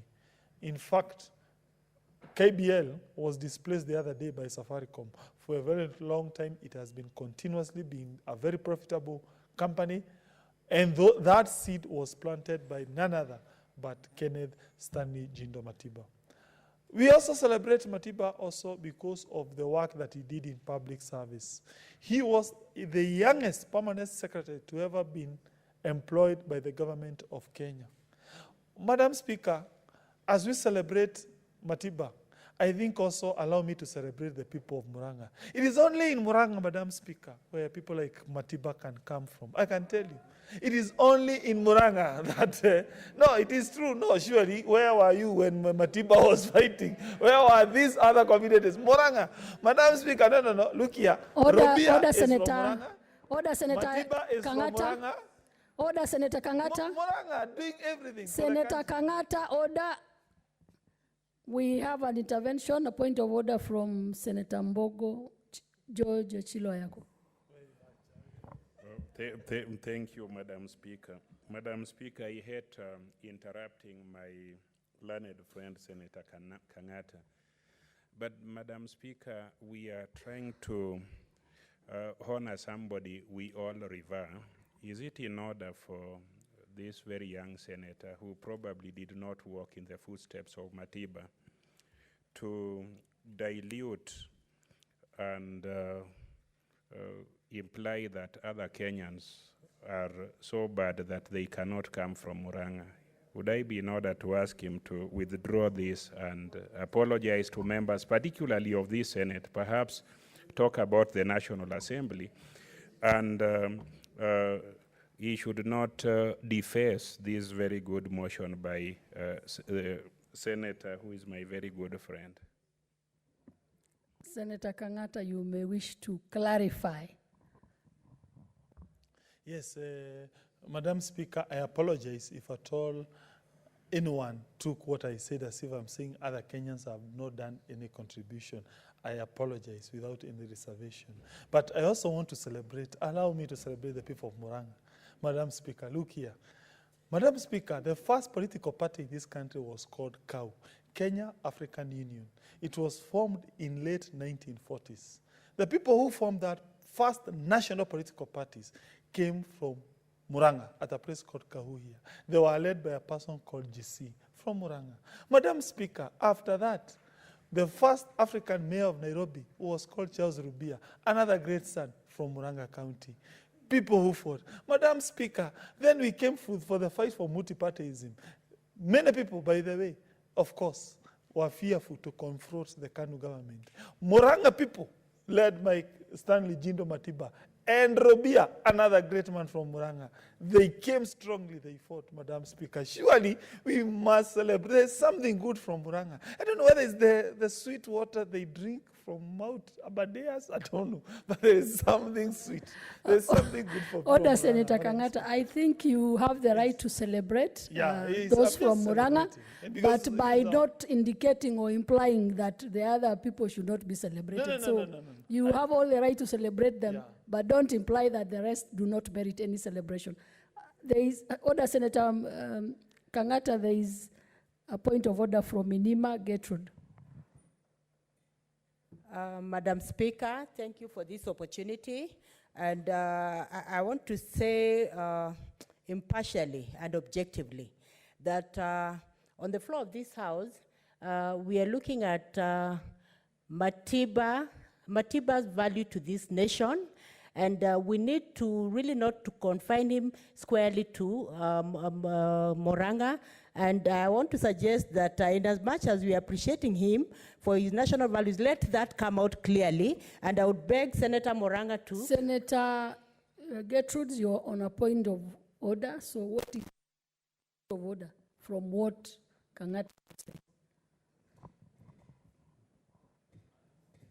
For you to sit down without clarifying your point, or it simply means that you're out of order. Senator Kangata, can you proceed? Okay, thank you. Well, I will not have stopped celebrating, but I'm happy and I'm so proud that this hero came from Murang'a. But the only thing I would urge those of us who come from Kenya generally and also that part of the world is to emulate the selflessness of Kenneth Stanley Jindo Matiba. We are also praying that we also celebrate his colleague, his very good friend, Mr. Charles Rubia. He's still with us. He's still an old man. We are also aware that his case is also pending before the High Court. I hope there will be a judicious determination of that matter so that he is also compensated. I also urge the state to release the funds which are currently still in government's hands. There was a judgment that was rendered by the High Court. It directed some monies to be paid to Matiba. Up to now, I have been informed that money has not been released in totality. It was only released partially. So therefore, I would urge the government to consider releasing that money. Madam Speaker, also, I would also bring to the attention of this House that when you look at the judgment that was rendered in regard to Matiba's case, there were several prayers that he prayed for. One prayer was what we call punitive and compensatory damages. Number two, what we call general damages. Number three, what we call loss of business. The main limb that was compensated by the High Court is what we call financial losses. The one concerning punitive damages or exemplary damages was not considered by the High Court. I would urge, not only for Matiba, for other several heroes across the country. And there are many, Madam Speaker. There are many. Some of them have even gone. If at all they were to lodge their case before the High Court should consider those people in terms of payment of punitive damages. Madam Speaker, I say that when also taking into account even the late Jaramogi Oginga Odinga, he fought for this country. He's a hero of this country. Even other people who fought against colonialism. I'm always personally inspired by people like Mekatilili Mekatilili. She was a heroine. She fought in coast against colonialism. I always recall the bones of Koitalel Arap Simoy. He fought in Nandi. Madam Speaker also, I always also remember very well the people like Wayaki Wahinga. He was killed, I hear, when he was alive. Those are the people we need to celebrate as Kenya, to remember and to teach our history, the history about those people. I say so, Madam Speaker, because even in our history books, the ones that we are teaching our children, our children are not being taught about those heroes. We are only being taught about people like Christopher Columbus, about Marco Polo, those conquerors from the West who came to conquer us. But no one is being taught about Wayaki Wahinga, Mekatililo Wamenza. No one is being taught about Kenneth Matiba. No one is being taught about Rubia. Please, we need to teach our children, the people who have made Kenya to be as it is. Those people who went out of their way to fight for a better country, to fight against the colonialists, to fight against imperialism, to fight against dictatorship of Moi. And by doing that, they paid with their dear lives. To me, this motion celebrates a great legend. And to me, I would urge, I support, we also ensure we support all those people so that their history doesn't get lost. Finally, to the Murang'a University fraternity. Yes, I support this motion because we only have one university in Murang'a, called Murang'a University. And now that Matiba is one of our greatest heroes, if we rename it, I know that name will never get lost. I know there will be some value that is going to be added in the students who are going there. We shall always remember Matiba, and I also wish his children and also Susan, that is his wife, good health, and let them know that his dear late husband, we felt him very strongly. Thank you. Honorable Senator, you just mentioned Susan, or did you say Edith? Because I thought the wife Susan of the late Matiba is daughter. Edith and not, and not Susan. It's Edith. It's Edith. I apologize.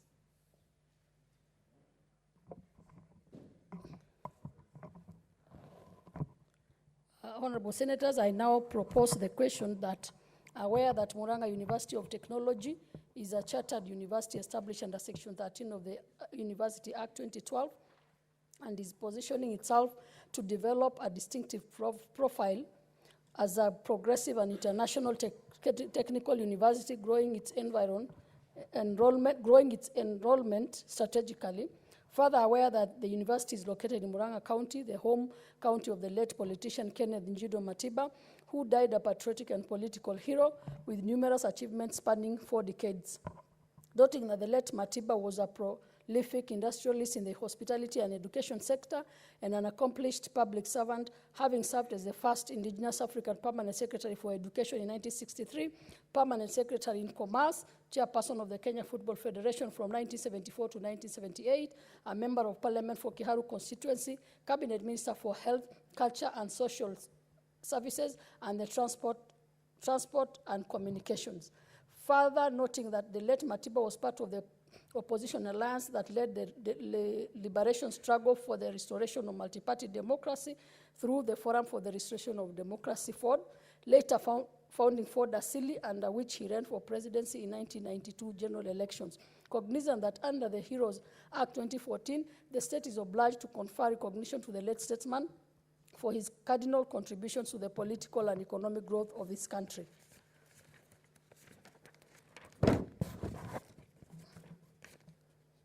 Further, cognizant that the patriotic Kenyans like Jomo Kenyatta Arap Moi, Daniel Arap Moi, Masinde Muliro, Dedan Kimathi, and Jaramogi Oginga Odinga have been accorded such recognition. Now, therefore, the Senate urges the national government in remembrance of Matiba's contribution to our nation to rename Murang'a University of Technology to Kenneth Matiba University of Technology.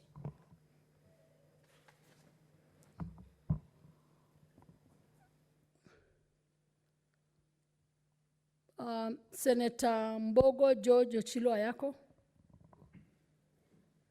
Thank you, Madam Speaker, for giving me an opportunity to add accolade to this distinguished Kenyan.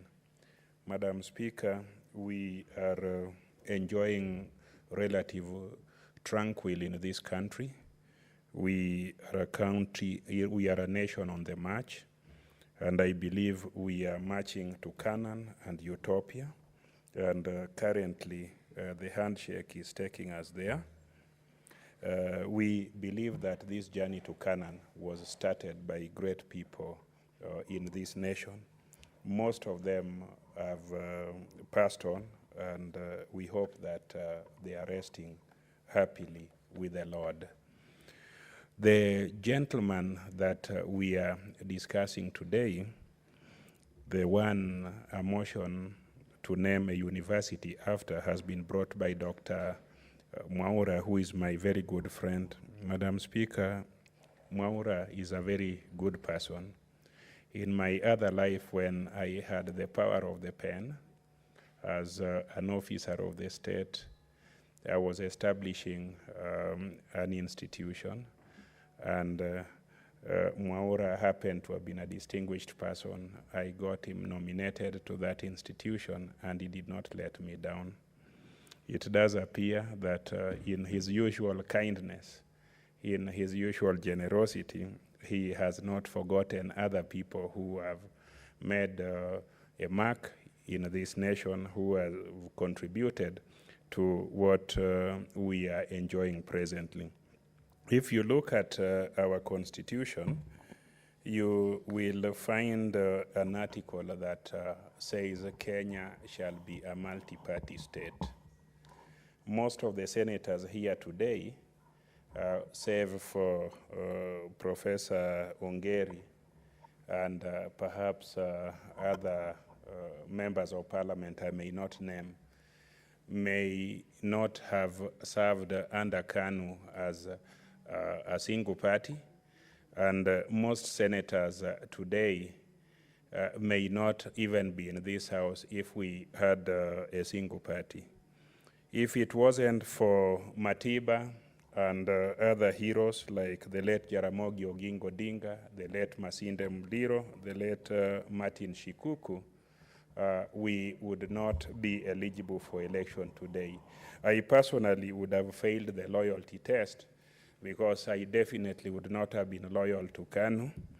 I also had the fortune of serving in this parliament when President Moi was president, and I found it difficult to agree to a few of the policies that were being espoused by KANU.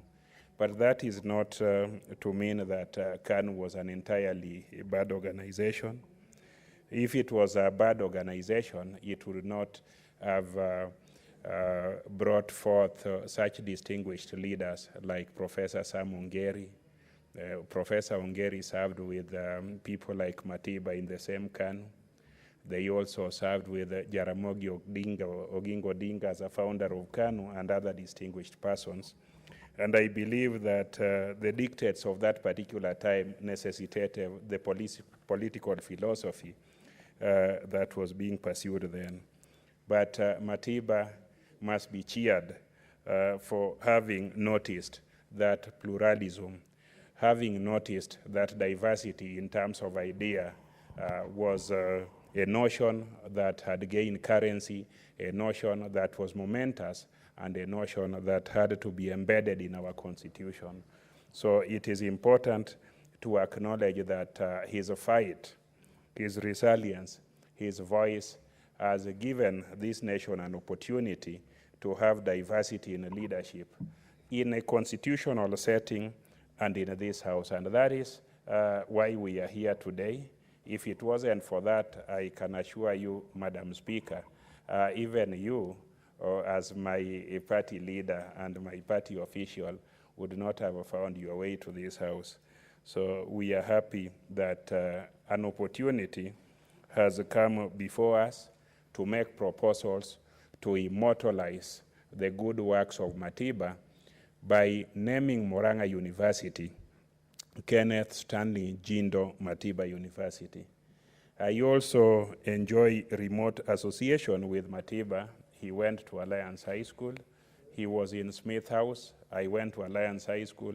I was in Francis' house, so allow me, just like Senator Kangata took pride in associating with Matiba for coming from a place called Murang'a, I also say that him and I went to a school where philosophy was strong to serve. So on that even humble note, I want to agree that we should immortalize the name Matiba.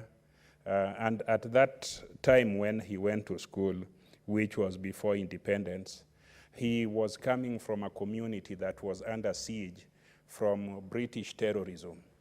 The British had invaded this country. Every home in central Kenya and in other parts of Kenya were under subjugation. For somebody to have come from the hills of Murang'a and even thought of going to school, and uniquely a very good school formed by the Alliance of Churches, I think that is an achievement that we should put and have a university named for that kind of person, and also perhaps a section of university to have a library that should record what this particular individual achieved. It was difficult to go to school. It was difficult to avoid the influence of absence of parents who perhaps had been chased by Mau Maus and also chased by the colonialist. Go to school, proceed to Makerere, and offer yourself to serve this nation. Matiba, as a person, joined public service when he was relatively young. Many Kenyans join public service when they are young, but he was among the few people who looked ahead, worked tirelessly on their career, and rose to the very top of public service at such a meteoric pace and such a short time, and his tenure there, unlike the tenure of young persons like most of us today, whose tenure is how quickly you get rich, but how little you do. That is the behavior of current young persons who get into leadership. Currently, most young people celebrate people who refer to them by funny descriptions like hustlers, funny descriptions that I do not want to repeat here because I do not want members to pick on what I say here about this very nice person. But if you look at the public service career of Matiba, you are unlikely to find scandal. Most people who have risen to the top, their cupboards are full of skeleton, full of issues that if you were to open, you would be asked not to discuss the dead. We are happy that the motion that has been brought by Senator Mwaura and has been seconded by Murang'a Senator Kangata, not many of us are likely to come up with things that would describe Matiba in a scandalous way. Most leaders, if we are to put them under public scrutiny today, there isn't much that can be said about them except what they picked that did not belong to them, or what they supported that was oppressive to the public. So we are happy that this proposal is about immortalizing a person whose career in service, public service was without blemish. Madam Speaker, you will notice that Matiba, like many great leaders, was a person of sacrifice. He is a person who, by his own right, he was a person who, through sheer hard luck, had achieved a lot. He left the comfort of his success, the glamour of his wealth and connection, and decided to go into the trenches to fight for the space of those who could not get attention at that particular time. Fighting in those days could mean you could get eliminated. There are some people who disappeared in post-independence Kenya, like P. Ogama Pinto, like Thomas Joseph Mboya, like Argueng Skodek, and many other people like Robert Ouko. I do not claim to know how and why they disappeared, but what is